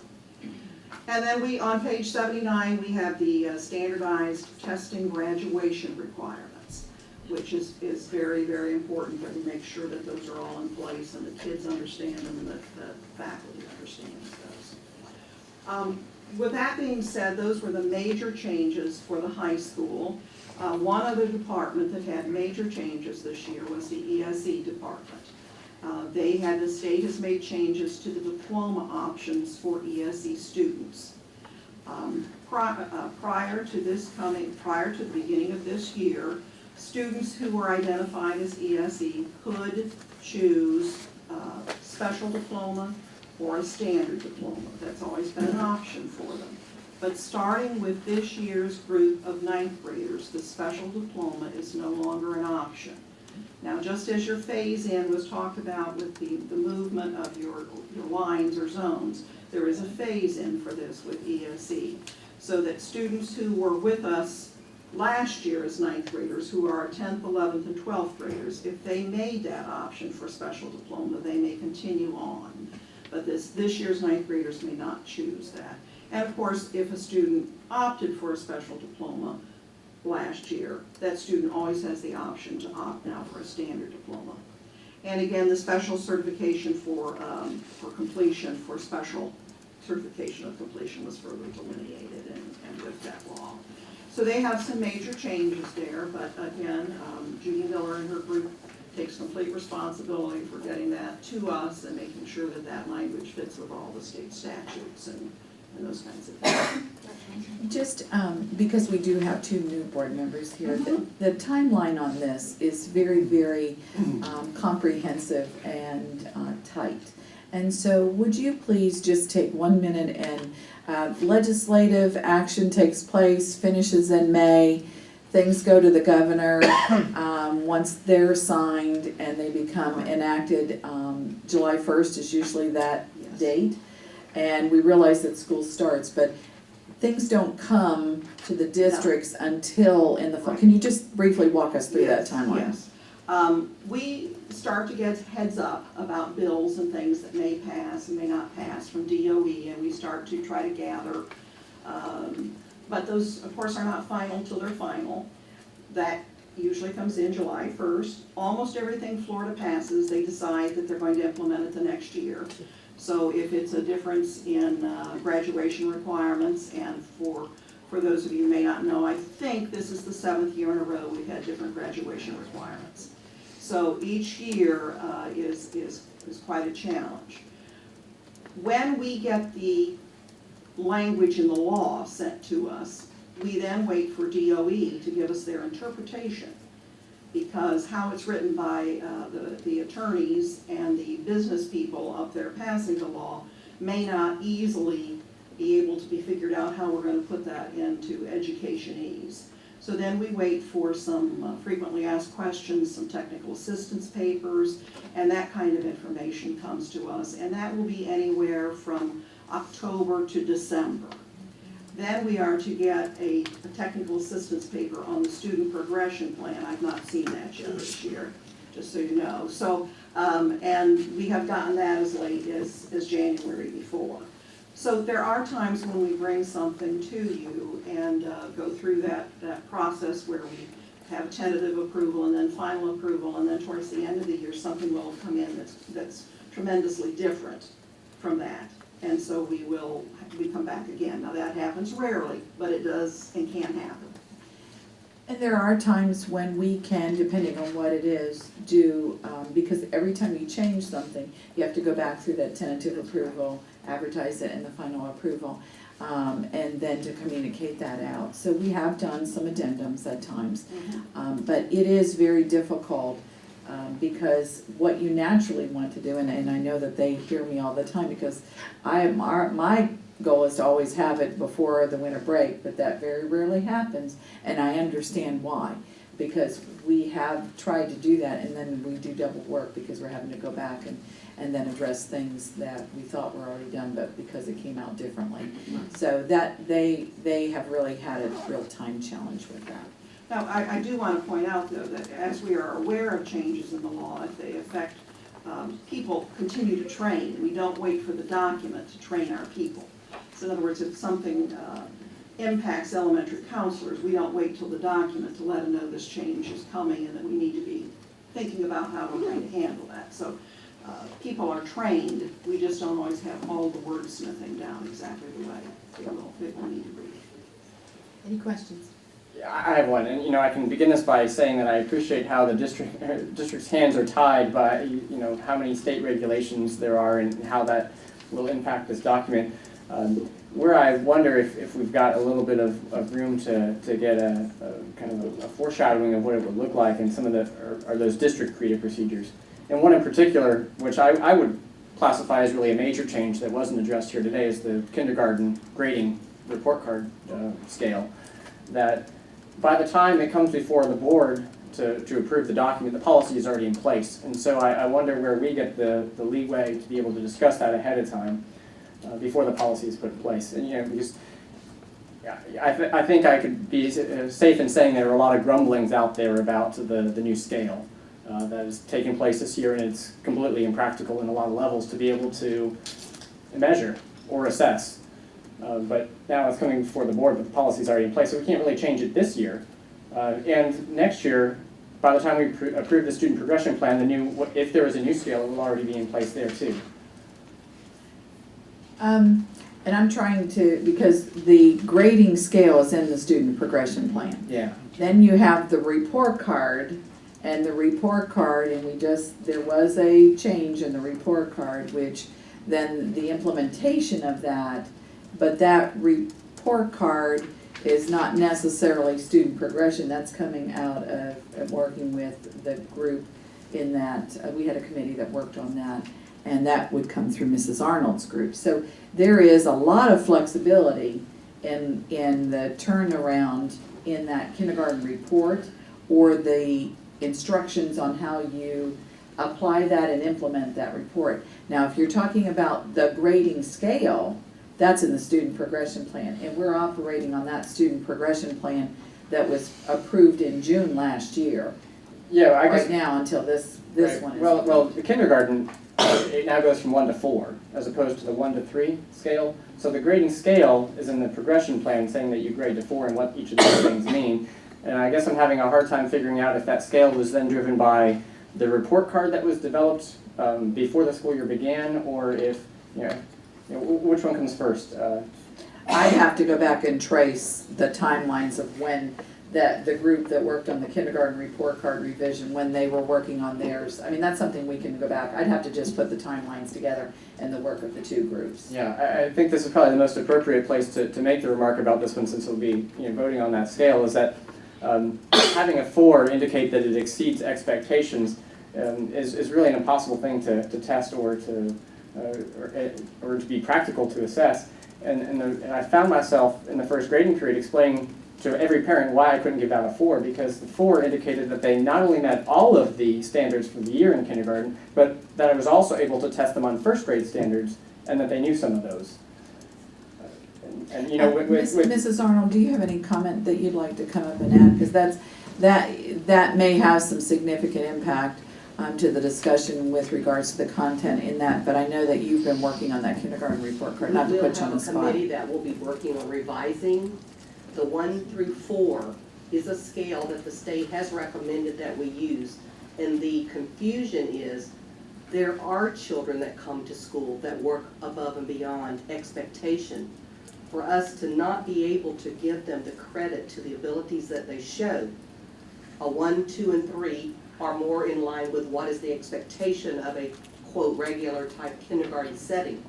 But for a child who is an overachiever, more ambitious or gifted range child, could get into that 4 range. Therefore, we need to be able to give that child the credit that they are above kindergarten at this given time. I think I can appreciate that concept, but I think in the classroom side of things, it's really a big challenge to try to implement. When already, and I know you and your department are making a lot of changes, which I'm sure I'm going to applaud. I'll preface with that, is that currently it takes 2 weeks or so at the end of every quarter to work through this report card on a one-on-one basis, and that's a lot of instructional time we're losing just to be able to assess to give the 3. But then the 4 says not only do you know all of the year's content, but also some first grade standards. And I barely have enough time to assess what they currently know, let alone do you know something for first grade. I think you can see with the changes that we have coming that you'll have an opportunity to show the exceeding, but there will be a percentile range that will be incorporated on the report card that'll tell you if you're in that 1, 2, 3, and 4 range, which will make that a lot easier for the parents to understand. So I know where you're coming from, and I understand there's a way for us to work that and keep it within the pupil progression plan the way it's written, but the report card can reflect how we can do those stages 1, 2, 3, and 4 with a percentile. So when you talk about percentile, I guess I start to think about the other grades where if a student is exceeding, we don't put 110% on the report card, right? We just put 100. So same thing. There wouldn't be a way to get above the top of the scale. It's going to be more of how many of these skills can you get that would make it appropriate for you to be moved from kindergarten or promoted to first. You would need a minimum of 80 or 85% to get to first grade. Above that could be exceeding. Okay, great. That makes so much more sense. And this conversation is so important because the student progression plan is setting policy. It's setting the policy structure. And it's really important to know what is a policy question and what's an implementation question, because implementation, there's a lot more flexibility to work through that.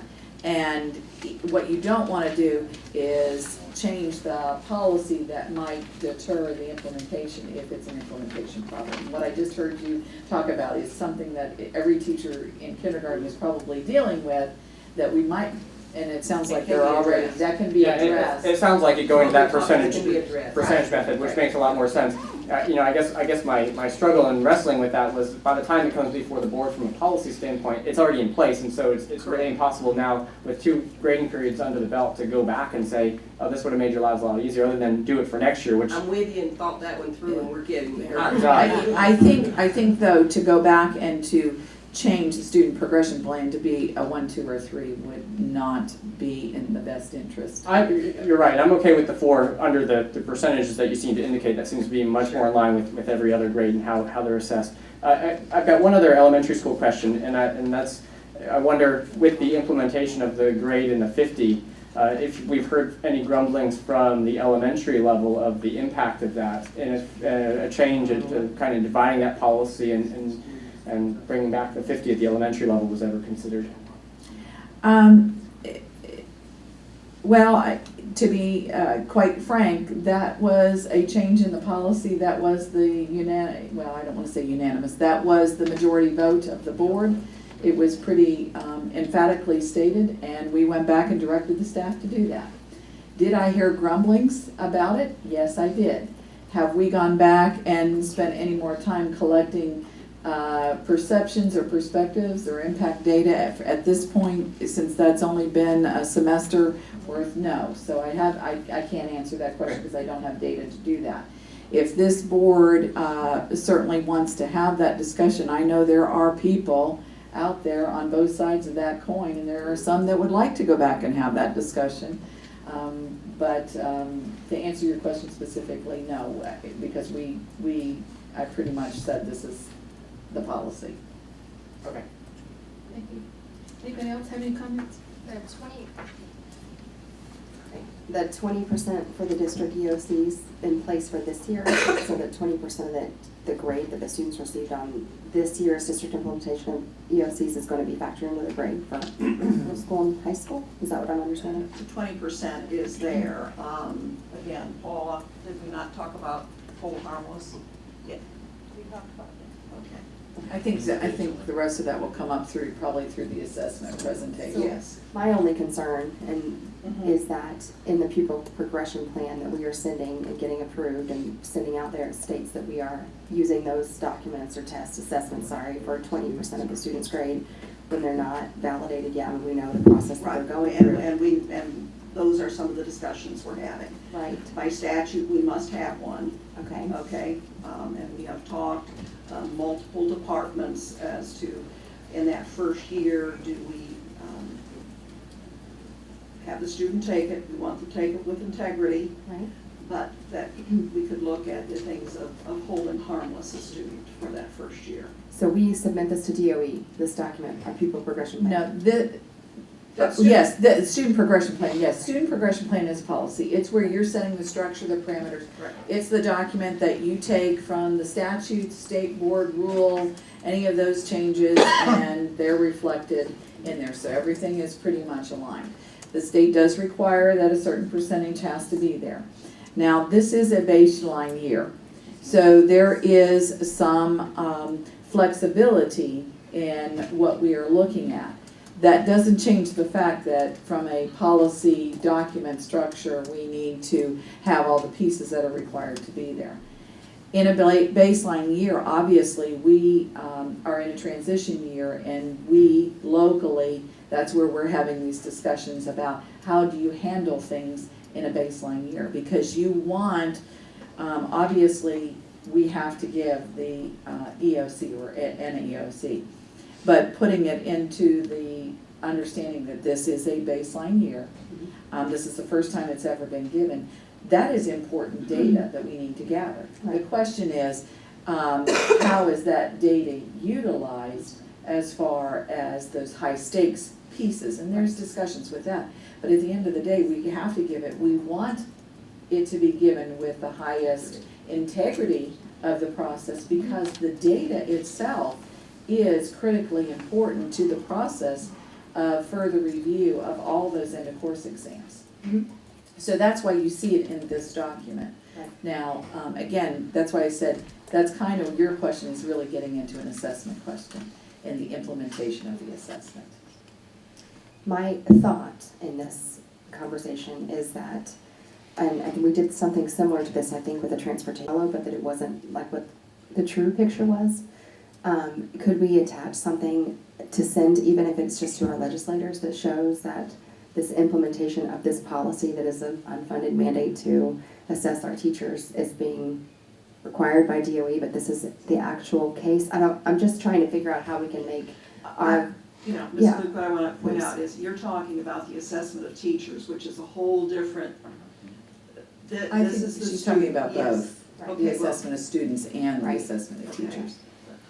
But finish your sentence. Well, And I think that when Ms. Gogus and that present some of their things, they're going to talk about how teachers are going to be working within this system so that it does not hurt them.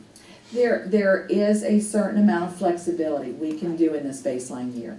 And we are having ongoing conversations about that, so, because we don't want anyone unfairly Right. impacted Students, on a teachers. negative basis, students or teachers. And that's why we continue to work with the state. Our associations continue to work with the legislators. To specifically answer your question, can we send a cover sheet or whatever with this document? Yes, we can. We send it to DOE. Our legislators, I would say, probably don't see that document, don't read that document, but we can certainly provide that to them. At any point in time, you can always do that. It does not go to our state representatives, our state senators, that type of thing. It's a compliance document that goes to the Department of Education. Can we send another assisting document? Absolutely, we can.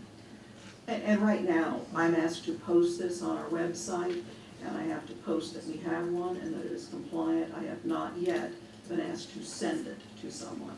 Now, occasionally they pull one for review, just like in any audit. Well, and it comes process. in the compliance audit. Right, yeah, but it's not. I'm just thinking. Okay, good. Anyone else on this one? Thank you very much. Thank you. And if we go to 3.07, and Mrs. McLeod. Okay, board members, tonight you have an action item where you will be asked to provide the certification and compliance plan. This is what we submit to the Department of Education as part of the appeals process. This is purely a district option, whether you want to submit a certification plan or not. We obviously are bringing it to you because we do wish to submit a certification plan, because that is the only way that we can request any consideration for a penalty for any of the classes that were over, and we know that there were classes that were over with that. So Carol has pulled together the information, and the compliance documents are in your board agenda packet. And Ms. McLeod, if you'll walk us through this, please. Yes, thank you. In the board agenda item tonight, you have the compliance plan request. They are a DOE format. Ms. Lugano, I spoke with you about Yes, thank you. some of the strategies included there were a little vague. There's a list of 7 or 8 of them that come from DOE, and you have to, these are not my words, they're theirs. And so we've done this, and again, we discussed, part of the statutory requirement allows us this correction period and the appeal period. This is part of that process, that we do have to ask for board approval to approve the compliance plan. Those are the things that we're going to do so that we will be in compliance next year. That's what the statute requires, is for next October. The other information that I gave you today, I just want to go back through this. We have,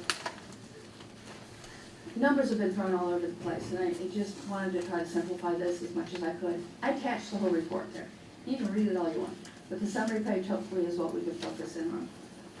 The first 2 columns are the document that's on the, that's attached. That's the original document, class by class, section by section, that we got back from DOE. It showed the information as we reported it, originally, with no correction. That's where the end of the first column, that 361 number came from. That is what was reported on the memo that DOE put out on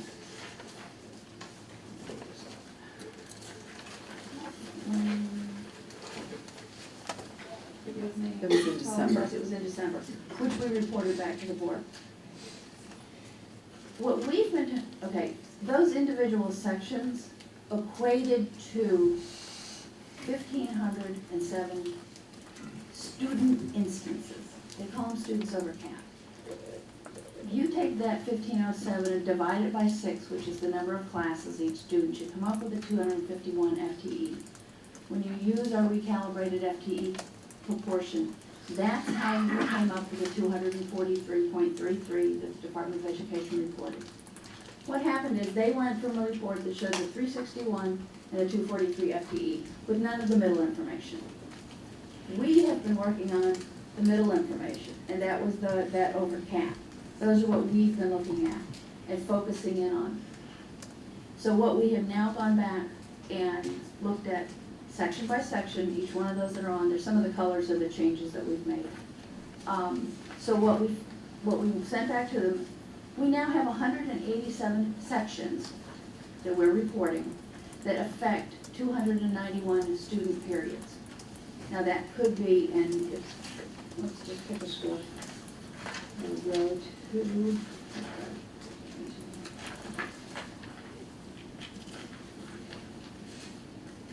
if you want to go to page 7 of 10. Okay. Just,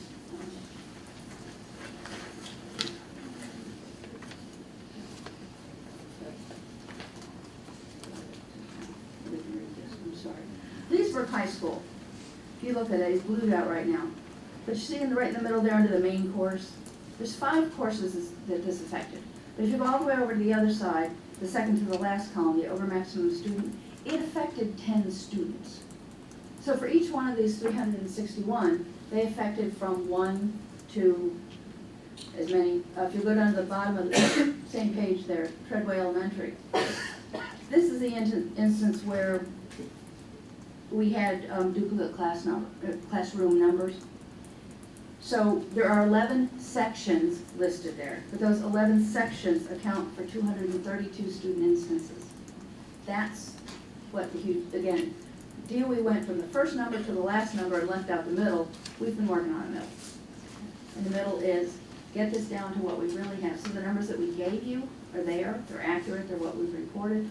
I did have the opportunity while Mr. Johnson and I were in DOE on the other matter with Ellie Academy that I made an appointment with folks there to make sure to sit them down, look them in the eye and said, okay, what have we done? You know, we own our errors. We've turned in all of our corrections. I'm taking a compliance plan to my board. What else do I need to do? And we're following all of their requirements. Questions, comments? I'd like to ask a question on Beverly Shores. Based on some of the conversation we had at our last general meeting, that I think identified that they had the right number of teachers, but they were not utilized according to plan. They had enough allocations. They are a school that is one of our schools that is in the DA requirements. They used, to meet the needs of students in enrichment, they added a third enrichment, and then they had 2 support positions that, and see, when you add the other enrichment, you have students attached to it, but that does not help minimize class size.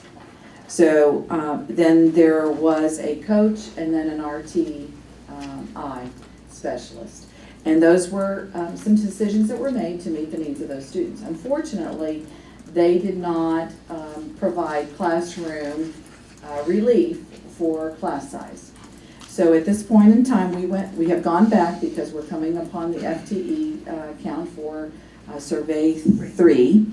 And so that school, we wanted to go back and look at the compliance, so we have done a complete review of that. They have had an additional 39 students that have enrolled since, so they are seeing some growth. So we are repurposing one of those coach positions to be a classroom instructor, and because of the additional growth, they will have another classroom teacher. So we will be creating 2 new classroom sections as we move into this FTE period.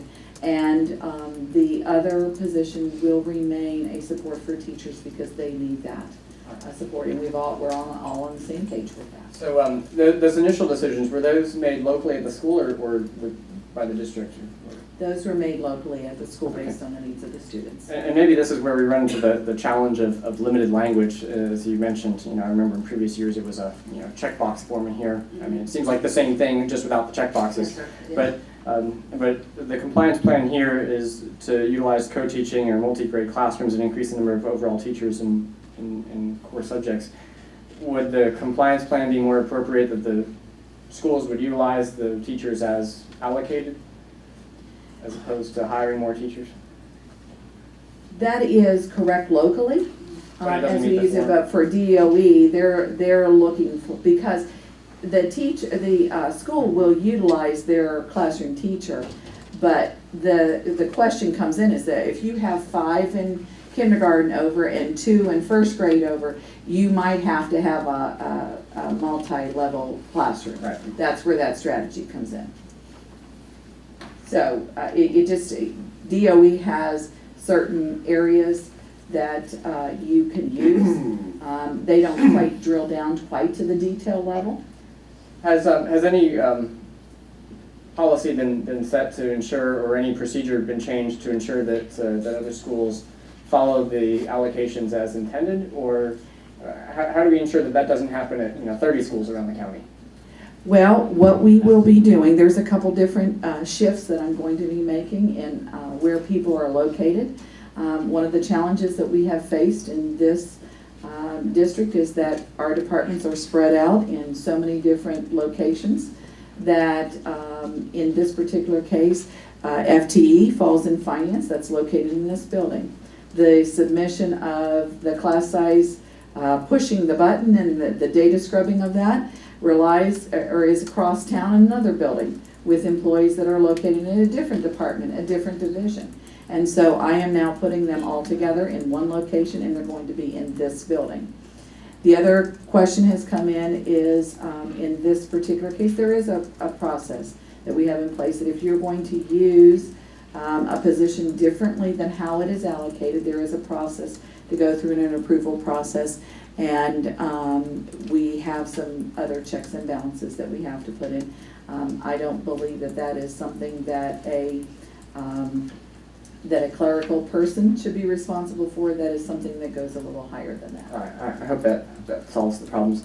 The other question I have as well is, when I was looking at this being on the agenda, naturally I went back to look at what the board did last year with the compliance plan, and it looks, remarkably similar.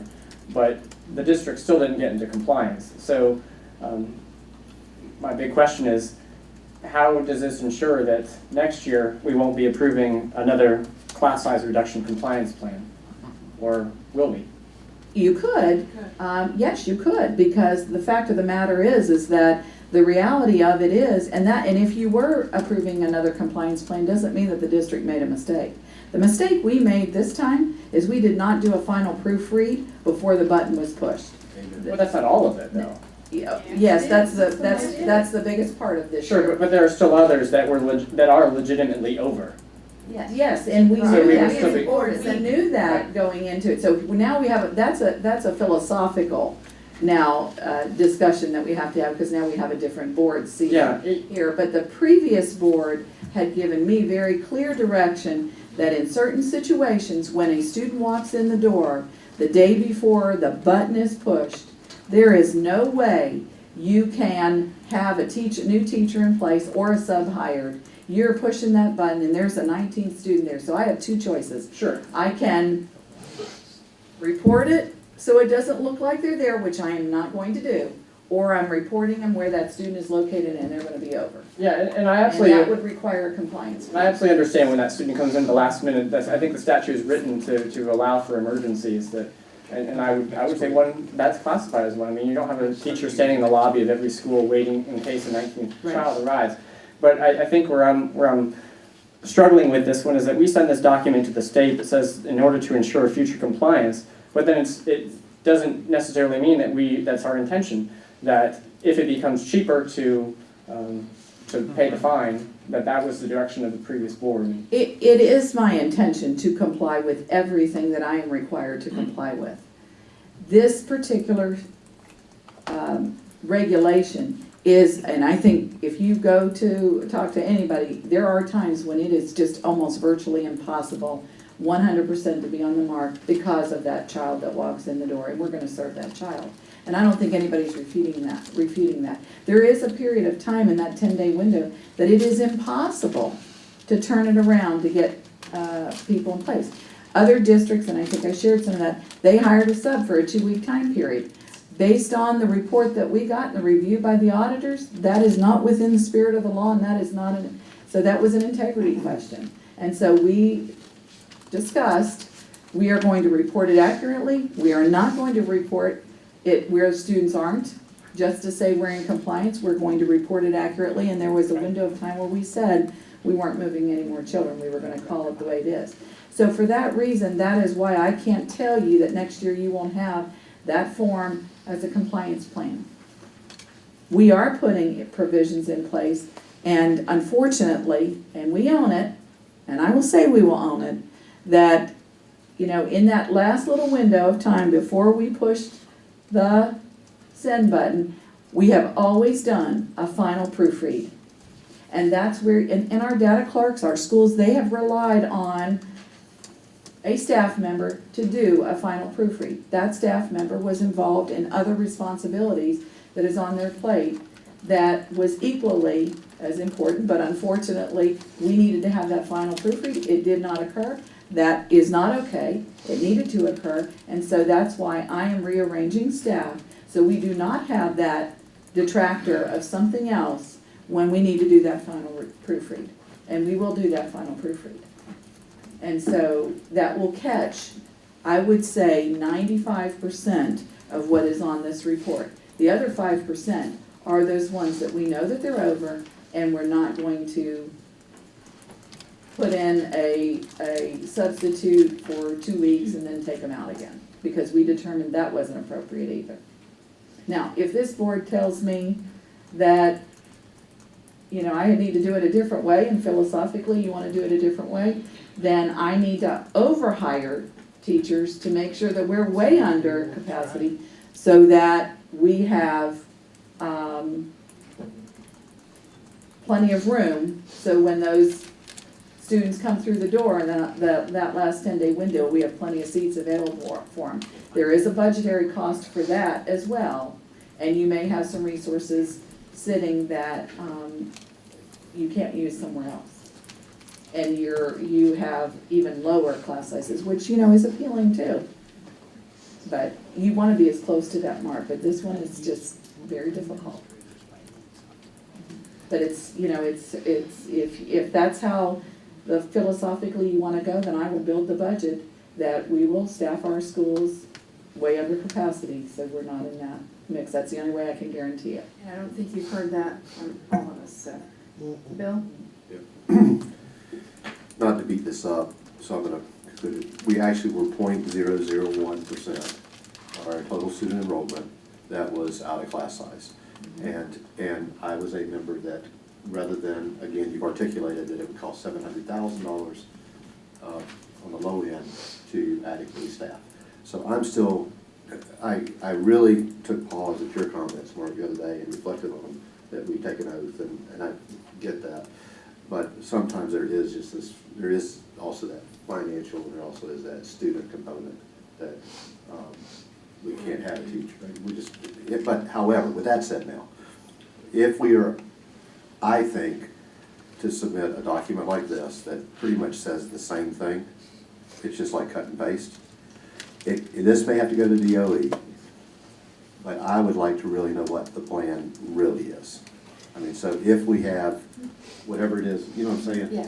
And that could be internal so that we can speak about it, because a person reading this that doesn't understand the bureaucratic side of just submitting something this looks pretty. Your point, absolutely, and it is. I call Carol. You're absolutely right. I'm not suggesting it's not. Yeah. Those are part of the conversations that Dr. Moxley and I have had about the changes that we need to make. And to I'm lay not trying that to, all out. I'm not trying to make more work, No, it's okay. but It needs it would not just be to- nice. to know. There's the internal plan that, your Right. point's well taken. And then there's the format that we have to fill out the form for the Department of Education. And I'm grateful for the move you're making to consolidate. I think you're right. You made a right roof and maybe, good Lord willing, the creek don't rise. We won't have this again next year. Anybody else have a comment on it? No? Thank you, Karen. Okay, how would you like to proceed with the rest of the agenda? Let's see which one will take the least time.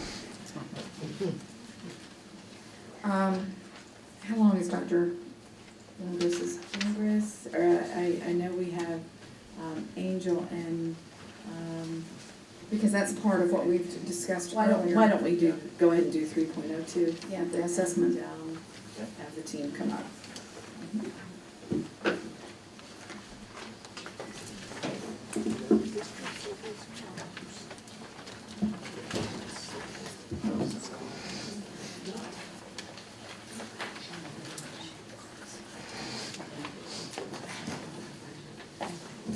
Good afternoon, Chair Stivender, Superintendent Moxley, board members. At a previous board meeting, you asked for an update in regards to EOC assessments and also their connection to teacher evaluation.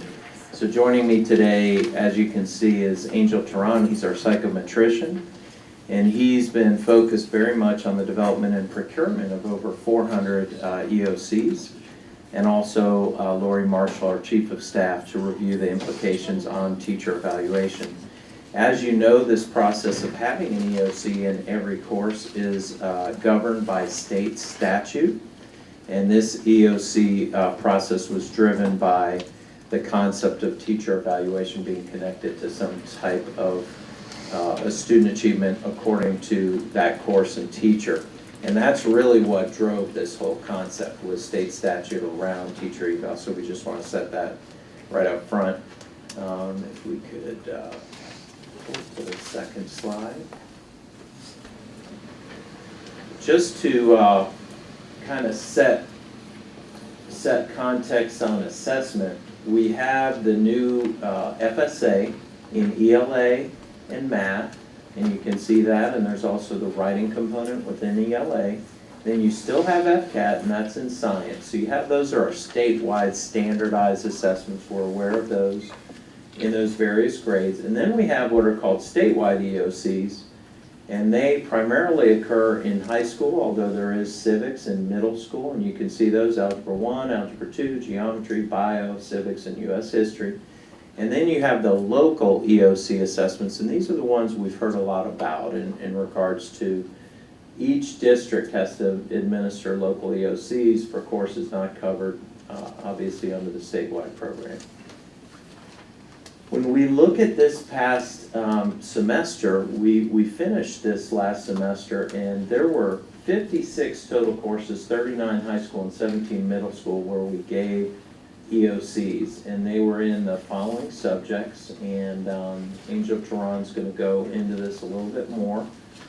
And then we're due in June to give another 345 EOCs, and then, as you can see, this is pretty significant, across 53 elementary courses, 76 middle school, and 216 high school. So now Angel's going to kind of walk you through the development process and kind of how this has all occurred.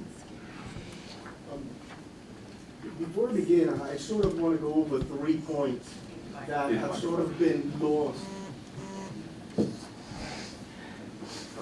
Before I begin, I sort of want to go over 3 points. Is that better? Before I begin, I want to go over 3 points that have sort of been lost in the current conversation about testing. And one of them, Dr. Christensen, pointed out the fact that we sort of are categorizing all the assessments into one bundle when they're actually separated by separate legislation. I also want to talk a little bit about the local end of course assessments. And I hear a lot that we are adding hundreds of new assessments, and that is simply not true at the high school and middle school level.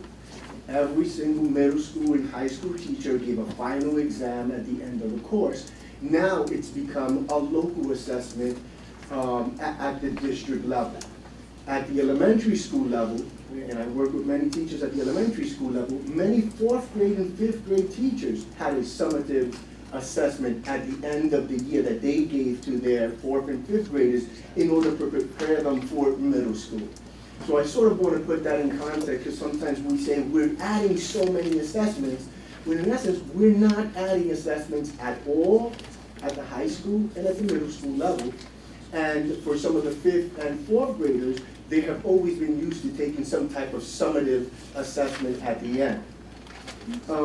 Another point that is sometimes lost is that Florida Statute 1008-22 was driven by teachers.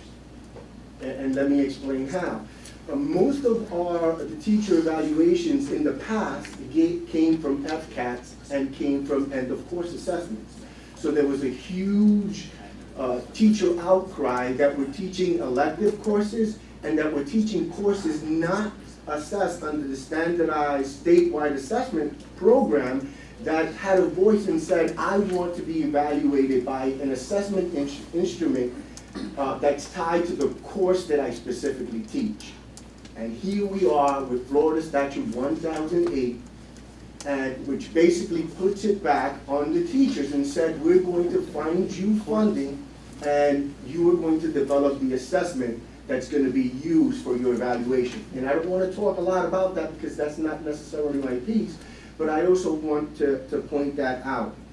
I also want to say that for our district, when we talk about curriculum, when we talk about professional development, when we talk about teaching and learning, and we talk about providing resources to our teacher, it is just best educational practice for us to have a local assessment at the district level so that we can monitor what goes on from classroom to classroom, from teacher to teacher, from school to school, at every end of our district.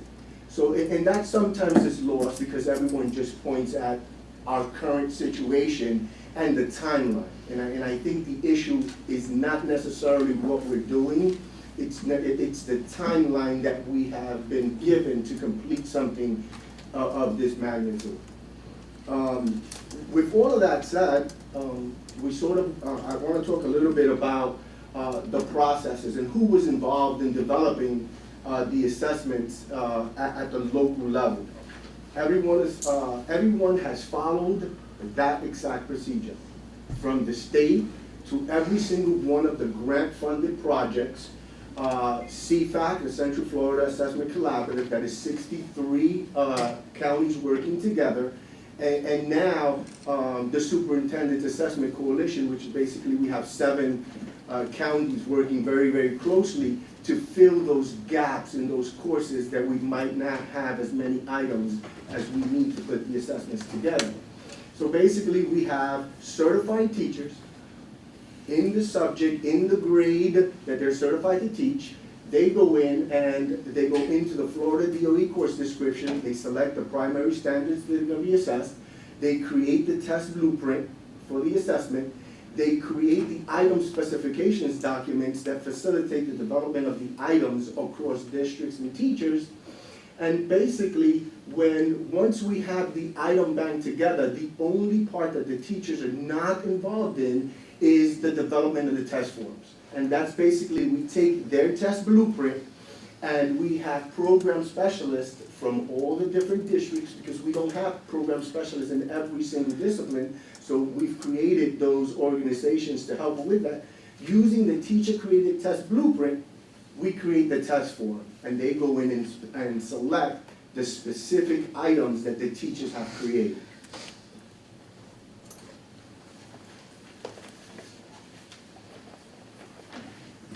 Excuse me a second. I guess I'm going to pause here.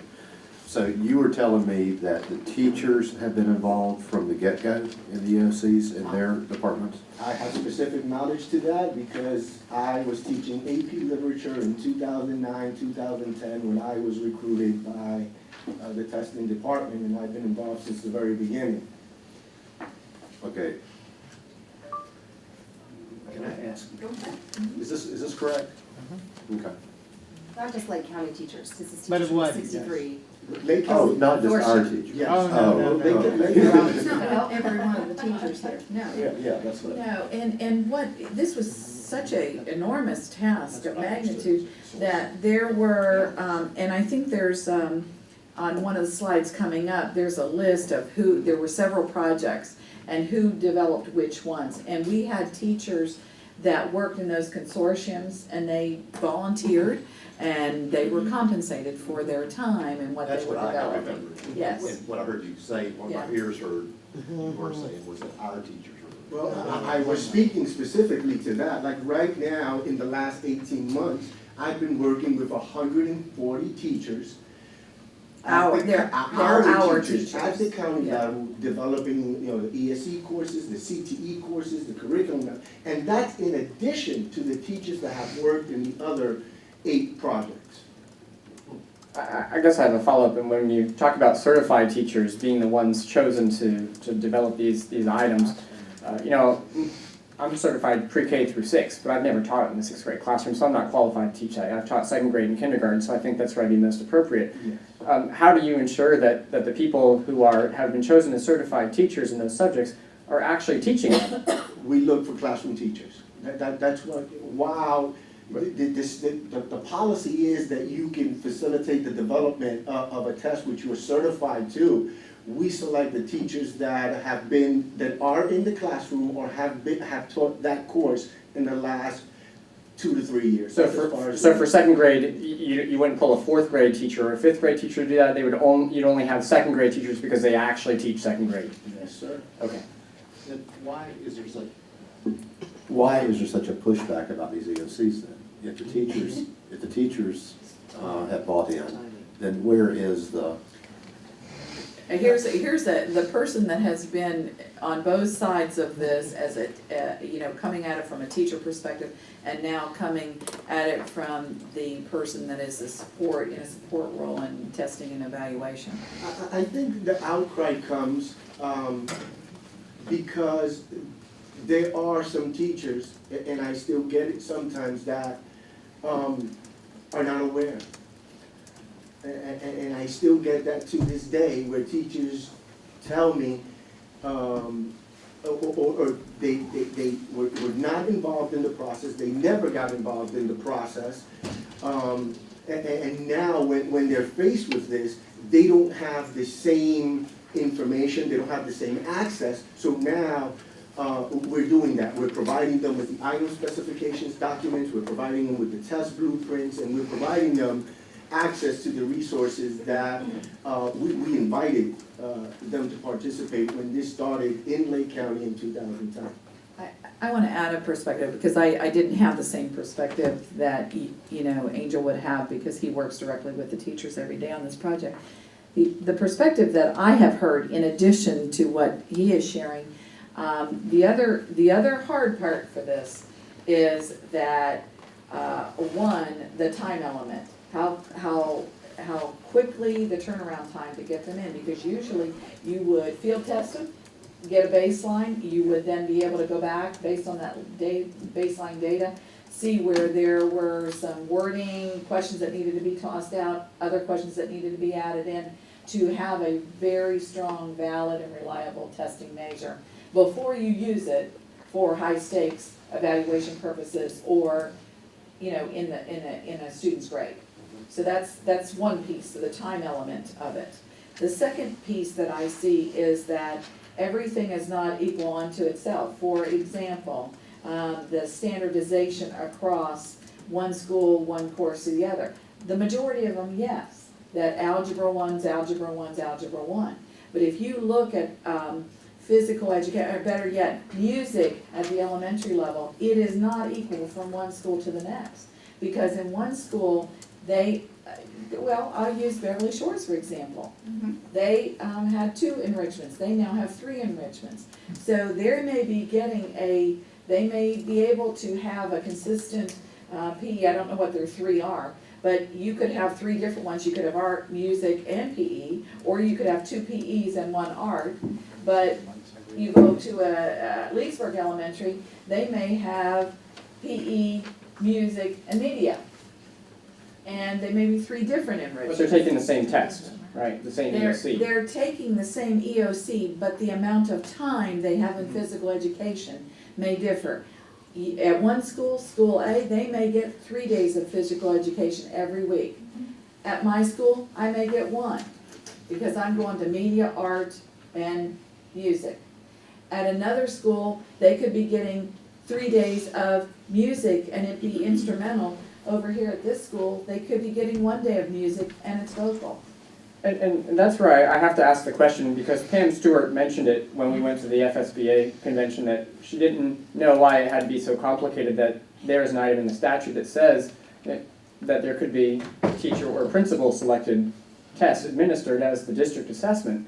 And so when you run into that case where they're getting some set of content for music at school A versus another set of content for music at school B, why it wouldn't be appropriate for the principal to select or the teacher to select the most appropriate exam for the content that's been taught? Very valid question, and I'm gonna let these folks answer it because we have had conversation about that. Because the day, I think we were down in Tampa, when the commissioner addressed the board members and made that statement, and then upstairs, DOE was meeting with superintendents, and we asked the same question about that.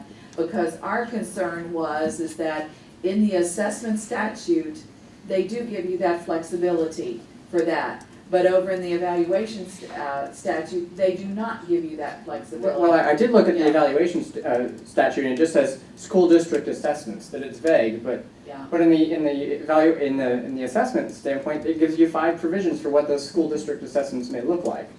In the assessment statute. That's right, so it defines what those 5 can be. But in the evaluation, you must have a valid and reliable assessment in every course that is taught. And therein lies an end of course exam in every course that is taught, K through 12. Well, that's where the difference of opinion comes in, is the kindergarten and that kind of thing, and I'll let them address that. Right, so this is actually, we addressed this a little later on and Ms. Marshall actually does this as part of hers in teacher evaluation, but I'll jump forward and just say 2 things, and then if we could finish out the presentation, I think you'll see the context of it all, and then we can come back if you feel like it wasn't really answered. What Commissioner Stewart might have left out, or maybe she did mention this, is that's a 1-year kind of situation. What she's talking about, that 5th option, kind of that principal teacher selected option, that's for just this year. So yes, we could utilize and switch to that option. That is just for this school year. That does not continue for, successive years. So one of the issues that we have to consider is, how will we start to build something that's valid and reliable? Let's say in art kindergarten, we say, everyone select your own instrument. You guys take care of it, do your best. Go ahead and use whatever you deem effective. We can do that for this year. Then we have to, in the second year, go ahead and come up with something district-wide that would be consistent for kindergarten art, and then we would have gone 1 year without actually attempting to use something where we can gather data. What she also might have left out is the other implications to teacher evaluation that individual districts are working through with the DOE in regards to how the evaluation plays, how the EOC is going to play into teachers' evaluation. And we're going to get to that in a second in the presentation. For us, which Ms. Marshall is going to share with you, 50% of the teacher's evaluation connects to this. Well, teachers can get no less than effective in this particular area. So the question to us philosophically is, do we let everyone have a go and do their own thing? Everyone could choose their own assessment when an effective is the lowest score that a teacher can receive on the EOC assessment? Or do we go ahead and try to put something in place that we can start to measure, is this a valid, reliable instrument or not? And then we're going to have to use that in successive years anyway. So that's a question all districts, by the way, are grappling with as they think about which option to take as we move forward. But let us go through and put it in the context of that. And if I could add one more thing, because that's a really important point, and we've had so many discussions about this, that yes, we could say, okay, we're not gonna do it, just everybody do their own thing. but we lose that year of rich data to get that baseline. So then here, we're gonna be here next year with now having to have an assessment in, and then as far as the state's concerned, we're in the second year of it, we're then in our first year, we're now getting baseline data at a time we may not have as much flexibility with how we can make some transition in the implementation for teachers and or students at that. And so there was a lot of discussion about that, and I know that Angel has been meeting with elementary teachers this month in January, looking at kindergarten, first and second grade, and grappling with that whole issue with that. And so, you know, we'd like to be ahead of that so that we could at least have some baseline data, but have some provisions so that nobody is adversely impacted as a result of that. But then you get the richness of the data, and you've already started your vetting process of, you know, you can use it as a field test, you can, you know, all those other kinds of things, whereas you're pushing it a year back out again, only to get to that same point. And that did come from teachers, by the way. The teacher committee that Angel worked with looked at this issue, and they're like, we'd rather know if we have a valid instrument or not, rather than walk the second year into a field testing year. We'd rather try it when we know the implications of it are not severe, because they're not, you know, this year the lowest they can receive is effective. So if you're ever gonna field test something, this is the year to do it. If we find out in the field testing process that we don't have a valid instrument, or we see some issues with consistency, then we can make the adjustments. But if you let everyone do their own thing, then you have data that is not consistent. You can't really study whether or not that's a valid and reliable instrument. You basically have pushed the issue on to the next year. Okay, y'all go ahead and, please. I'm just gonna go sort of through the project so you get an idea of where the items and where the resources came from. At the state level, they went through all of the districts and they did an evaluation to find out the courses that most of the districts had in common. And they took over that project. That project is they call it the Item Bank and Test Platform. So all of the courses up there that you see were facilitated directly by the state. And as you can see, they took the most common courses. They took, you know, K through 12 ELA, they took K through 8 math, algebra, and I won't go through the list, but those are the courses that the majority of the districts had in common.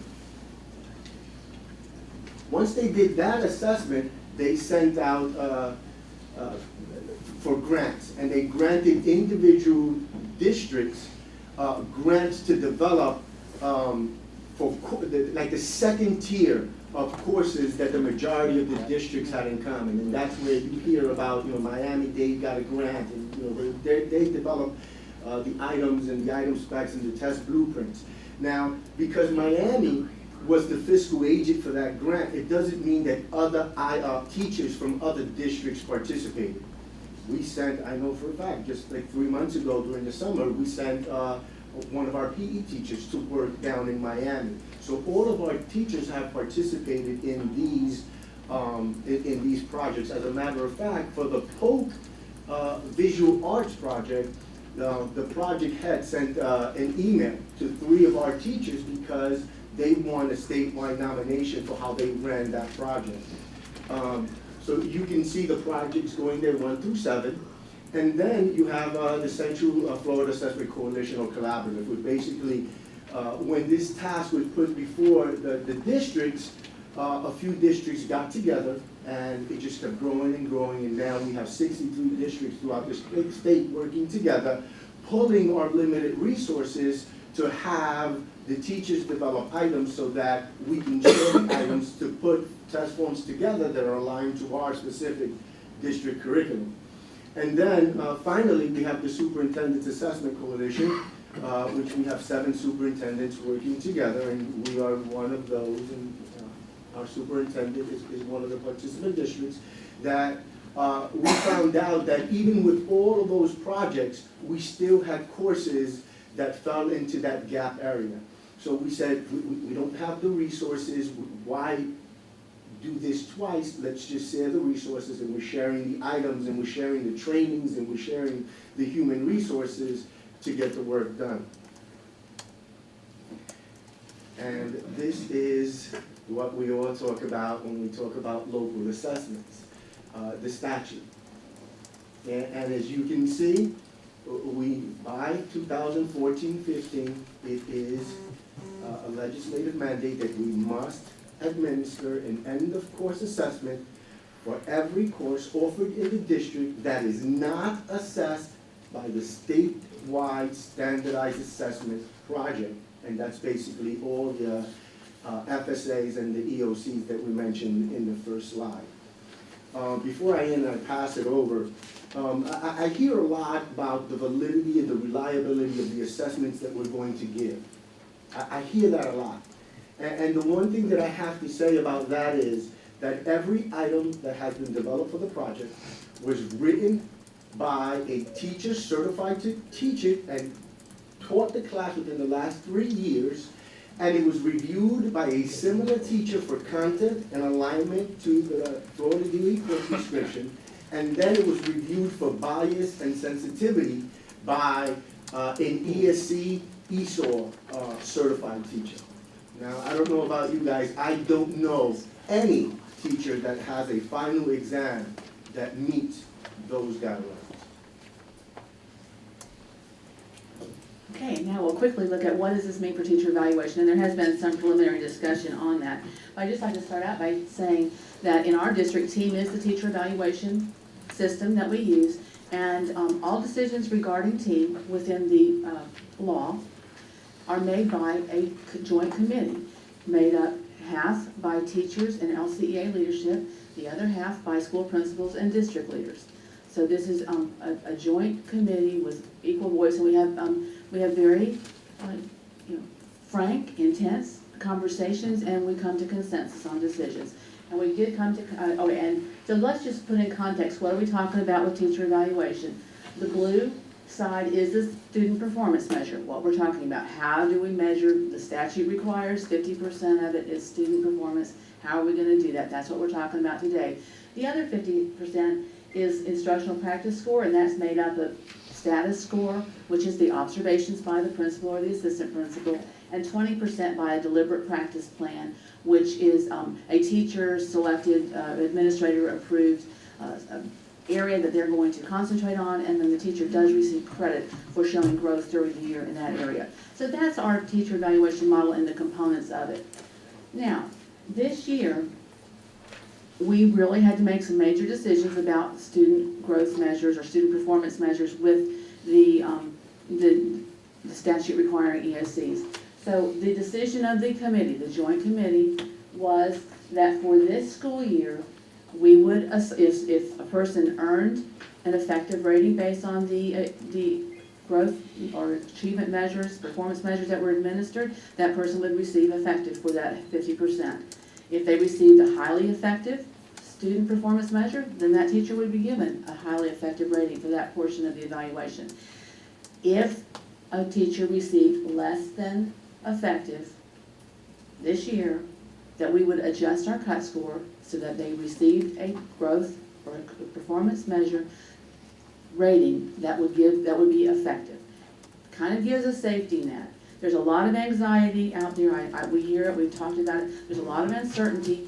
I haven't seen these exams before. I've never done this before. I don't know how it's going to turn out. I don't know how my students are going to do. So we have provided this, by modifying the cut score, we've provided a safety net for this year. And I do need to put the caveat, is we have submitted this plan to DOE approval. We continue to wait for that approval. So we don't have the final stamp on it, but they did ask us to make one minor revision, 3 letters, which we did. They did not say anything about this portion of our plan. So at this point, I believe we're on track to have that approved, but it is not approved at this moment. But why did this committee make this decision? One, we wanted all teachers to have experience with this end-of-course exam, so they could see it, they could breathe with it, live with it, so they can see what the results are. Second, we wanted them not to be fearful of the negative impact. So we've taken that away for this year, adjusting that cut score. It allows Angel and the district staff to look at our results. We'll have good results because everybody's taken them, to look for which items are quality, which ones are not. We are then, of course, meeting the statutory requirements to provide these assessments. We have no choice on that. This provides equity across grade levels and common areas between teachers, between schools. If you are in a grade level or a subject area that's assessed by the Florida Standards Assessment, we have no choice. That is the student performance measure you're going to take. And we didn't want to have some teachers being able to choose something, somebody else having to take the FSA or take the Algebra 1 end of course exam. We wanted to have an equal level of rigor and expectation across these exams. So that was another consideration for us. I will say though, Mr. Dodd, we are using that option in a couple of very limited cases. For instance, pre-K ESE, students with significant cognitive disabilities. There is not at this point an EOC that we are ready to give to that population, the same EOC, So what we are doing, it's very controlled though, it's not everybody pick whatever I want. It is we're looking at the individual IEP goals for each student, and the teacher is collecting very specific data on those IEP goals, and then that will formulate the student performance measure. So we are taking advantage of that, as Commissioner Stewart's statement, in a limited way when we could find no other really valid option that's any better than looking at the IEP that's already in place. And finally, this will allow for us to efficiently score these assessments, because if everybody's doing their own thing, how are we going to collect all of that here?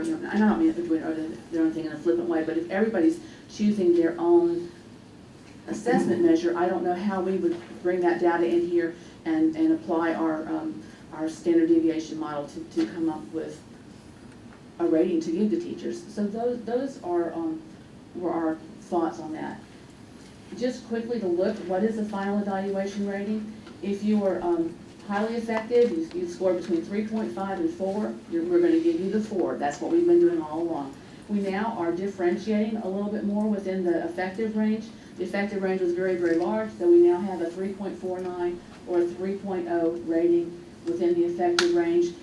It doesn't change the final evaluation rating is effective for either one, but it is differentiating among teachers. And that was something that actually, the impetus for that came from some teachers on our team committee who said, I'm a stellar teacher and I'm getting really great growth from my kids, and there are maybe some other groups of students who are not achieving as well, but that teacher's getting the very same score as me. So we're differentiating there. And finally, you can see with the needs improvement and the unsatisfactory, we're going to give you this year, pending DOE approval, a 2.5 for your student performance measure, and that equates to the effective range. And I believe that's the end of that presentation. Thank you, Mrs. Marshall. And with regards to team, though, the committee has really been working on these issues and these topics all year. I mean, several years. Yeah. We talked about that. We have to submit a plan every year, and we've been together. Well, this team committee's been in place for about 20 years, but we've been together very intently for the last 3 or 4. Ms. Luke was with us when we started on this whole new evaluation system, and we've had an amazingly smooth implementation of our teacher evaluation system in our district compared to other districts, and I don't see that I believe that will continue under this new plan. And thank you for sharing that, because I think that has been a critical key to our success in this process. This has been a heavy lift for everybody, and it's been unnerving for a lot of folks as we're moving to a new system. But then you have all the new testing and all the new standards and all the new requirements, and they haven't even had a chance to get familiar with any of this before we have this system going in place. I think the beauty of our system is we have this wonderful partnership, and it is a joint governance model for this initiative moving forward. And why I want to point that out is that, the flexibility seemed like a natural, why would we not do that? But yet when you start peeling it back and seeing what it looks like with the implementation, we found that a lot of our teachers had some real questions about what that would look like and what that meant and how that worked. And this committee I believe, has really spent time on that question and other questions along with the assessment committees, that as they looked at this, and they found a way, and we don't want to just, kind of push it down the road, because eventually we have to deal with it, but how can we take advantage and get some really good information to learn so we can make it better the next year and the next year and the next year. And so I really commend both committees. I commend our teachers that have come to the table to really have some hard conversations. And this was not just one person making a directive decision, that this really has been a joint vetting. And I understand out there when you have an organization as large as ours, it's kind of like the ABC committee said. Some people are going to be happy with the decision, other people will come at it from a different vantage point. But collectively, overall, we've had a really good process, and not all districts have had that. So I really want to commend our people. Anyone else have any comments? The district EOCs, they measure achievement or growth? Achievement. I think that's a criticism of a lot of folks when we know that students don't come in all at the same level. And then at the end of the year, you're being evaluated, and the student is as well, based on what their current achievement level is. And you as a teacher go, now wait a second here, look at the years of growth I got out of this child. Where is that reflected? That's the struggle. Yeah, you're right. And we certainly within our team committee have looked at that, and our plan is this: we calculate the student growth measures. We will this year the same way we have every other year, and that is we do use a standard deviation model, and we when we look at an individual school, say kindergarten at at Grassy Lake and kindergarten at Beverly Shores, it's not a head-to-head comparison. It's a combination of comparison to the district overall, how the performance of all kindergartners in the district, and also a component is how you compare with other kindergartners at your school. So and then it's a standard deviation model. And really, if you look at our student growth measures of the past 3 or 4 years, and we've used that, we do not have teachers who are being hurt.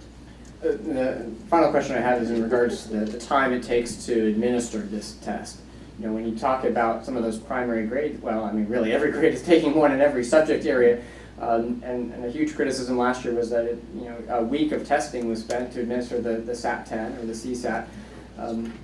How much time could we expect to administer all these courses like in first grade or second grade or kindergarten? Would you speak to that? Because I know we had a conversation when we met in my office, and then the teachers were coming together to have a conversation, because when we were talking about it, just to frame it, is that we talked about, really in kindergarten, a test in every core course, really, is that realistic? And then, at the state, there was nothing saying you had to give 5 or 7 tests. You could give 1 test, but you got to have coverage. And so then, then the committee really talked a little bit about, well, you don't have to have an hour test in each one of those areas. You could have, an hour test that covered, so many questions in this content area, so many questions, and do 1 test. Then the question came up is, well, for kindergarten, do you want to do that in 1 sitting? They were really having lots of discussions this month on that. I think that was, I was, because, I went straight to her and we said, this is the issue that I'm having. This is what I think should be in place, and we sort of been working together. This past Saturday, we had 2 of her program specialists and 13 teachers working at the Learning Resource Center to develop the assessments for K-1-2 ELA and Social Studies K-1 and 3. Most of the assessments that were developed by the teachers, because the teachers developed the test blueprints, were between, I would say, 15 to 25 questions. And I think getting feedback from the teachers, and I know we had the issue last year with the CSAT and the SAT-10, where there was a lot of concern about it, but when we got the final scores back, it was not, it was sort of sometimes fear, the monster under the bed as teachers, because we don't want to hurt the students, but it wasn't, our students did well. And then, so we decided, and with curriculum input, that the assessments would be smaller, and it was more appropriate for the students to know okay, we're taking a test in ELA. The test is going to have 15 questions. These are the 15 questions. And then that session would end. And maybe the next day, or maybe later in the day, they would be given the 10, 15 questions for math. So the students know, okay, this is a math test, and you're gonna take 10 questions. And that's how we came to that decision. Rather than giving the students a 70-question test, you know, broken down over 3 sessions where maybe the students don't have the endurance. Does the district have a plan to disseminate that bit of information to the teachers, and what does the timeline look like? Because I know there are many teachers still confused, you know, they have no idea what the test is gonna look like, how many days is it gonna take, how many questions, what the format is. And sometimes that's the issue that I face is communication. And sometimes I'll tell, you know, teachers will email me, you know, I never knew about this. So then I'll forward the email that I forwarded to them 8 months ago, asking them to participate. And they say, well, I missed that. You know, this Saturday. And teachers only have so much time available. They're working weekends, they're working holidays, they're coming in during the summer. But my vision as a Lake County teacher, when I got involved in this, is I wanted to be involved. If there was a test that was to be given to any of my students. Yeah, no, I don't think that was my question, but you know, not everybody could be selected. You know, like I was one of the people who submitted my name, but I wasn't selected. So now, how would I get the information if I was still in the classroom as to what my test is going to look like, with how many questions and how many days and what's it going to cover? When do I get that in the classroom? And I think that that's going to happen now. For ELA, we just started working because the items for the ELA elementary math, those were developed by the state. So the teachers don't have to develop those items. The teachers have to develop the blueprint in order to align it to district curriculum, and then the program specialists come in and select the questions. Because those questions were already done by the state, that work is happening now. Well, I think the sooner we start getting information to the teachers, the better. I totally agree. I think part of the problem is we're still building some of these tests because they're still working on them. I think we're in a better position now, because in January, I know they were having several of these dialogue, the dialogue that we're talking about here. So now we're in a position where we can now communicate out to, this is how this is gonna work. Mrs. Marshall and team, they finished that right at the winter break, I believe, for the time frame. So now, and then that was submitted to the state, and so. And we already have sent that Yeah. the information about the new revised cut scores. We've already sent that to teachers, and have heard really no reactions. So I guess they're feeling okay with it. Yeah, I think that your point's well taken, and the fact that, you know, I wanna know what's on the test, those kinds of things. And we're getting ready to roll all that out, because we're at a better point now where some of them have finished, that we can do that. And that's, I think, where some clarification would come in from the board, is they're talking about the teachers being involved, and that is true, but like you just said, there's 15 to 20 questions in English language arts, and there's 63 standards.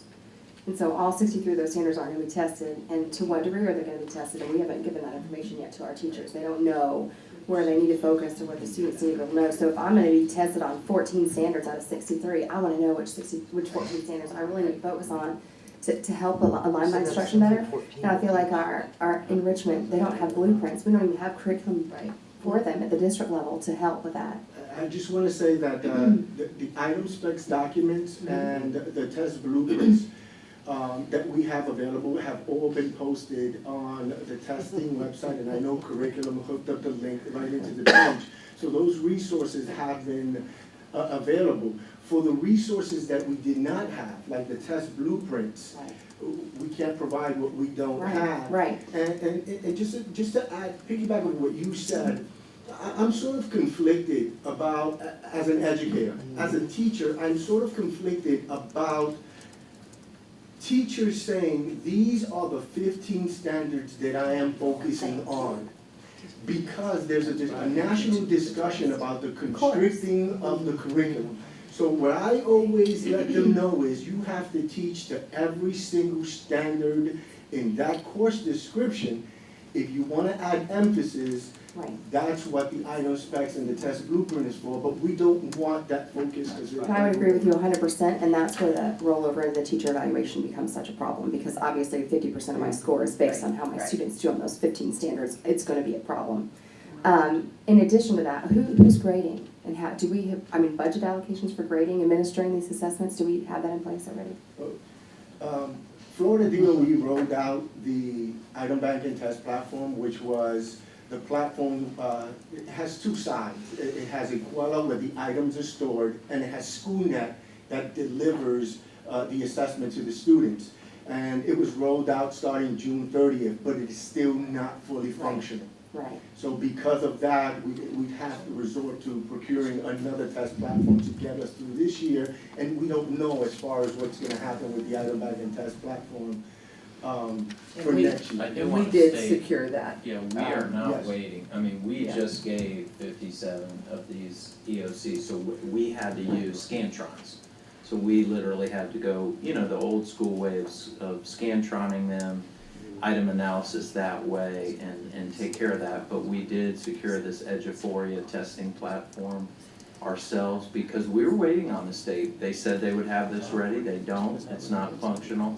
All districts are in the same scenario, by the way. All districts are having to find ways to score these in our own way. But we're hopeful that SchoolNet is available for the next year, but we realized we can't wait anymore for the state, so we went ahead and secured Eduphoria, which will be kind of like Edusoft used to be in terms of being able to not only score it, but look across schools, across, a teacher could look at all their results as it compares to the state, as it compares to the district in a particular EOC. So I just wanted to make sure you were aware. And that threw a curveball to the districts because we were relying on that and not having the budget for that. And then when that didn't come, we were kind of left, we've got to do something. And so many of us had to go back, and Eduphoria happens to be the platform almost everybody used. Well, not everybody, but the majority. Okay. Does the school board need to adopt a formal policy about all that? My understanding of the statute was that each district school board must adopt policies and lists out selection, development, administration, and scoring of local assessments and for collection of assessment results. Do we have did that come before maybe we were elected, or do we still need to develop that policy? Well, I think what we'd have to go back and make sure that, because a lot of that is covered within, we'd have to look at our existing policies, because we have policies covering curriculum, development, testing, and assessment. We also have our student progression plan that talks about all of that as well, and standardizing requirements. So we'd have to go back, and I don't know that we need to have a separate one, but we can go. Just like to make sure we clear up any holes that might exist, Right, because it's not covered by an existing policy. That's right. Okay. And we do a policy review when those things come through, so there has not been one that's come through yet. Okay, we're running out of time because we have a 6 o'clock, and I know everybody needs to get out. So we're gonna take 3.03, 3.05, 3.06, and 3.08 and do it the next workshop. And we can either do that on the 9th, and we already have things on the 9th, or we can schedule it for next Monday and complete these. Thank y'all. Enjoyed your passion. Yes, thank you very much. I don't think anybody else does either. So we'll just do this on the 9th, okay? So, okay. 3.03, 3.05, 3.06, and 3.08. So there is no workshop on February 2nd. Not unless they want one. You want one? I don't think so. So we're gonna have another workshop on February 9th. That'll be a long one too. Yeah, okay. Should we take Kirby's and give the student information? Yes. You don't have that information. Okay, we'll do our board comments tonight. Mr. Johnson, you'll do yours? Okay, go ahead. Go ahead. You're done? Close the. Oh, Oh, yeah, very good. all right. You have the money here, you, I'm We sorry. close the adult. Solely adult. Thank you, thank you, thank you. We have Fat lady $200,000. sang, and we've got the money. All right, nothing else, meeting's adjourned.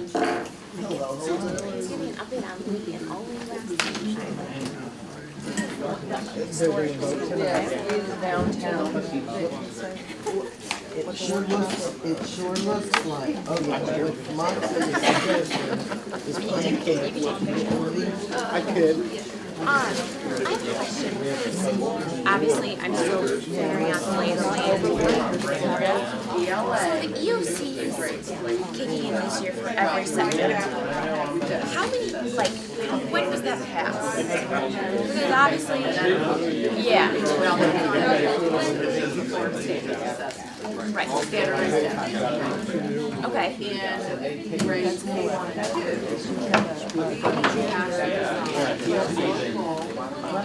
Was that still linked to your pay? Okay, okay. So we don't have that at all, which is why it's like, okay, what? Well, with this, Okay. every day or whatever, they took that and said, Right, it's not local, among other things. yeah, well, no matter how they do it, we will. Okay, okay, you as a restricted. No, well, I mean, I won, so,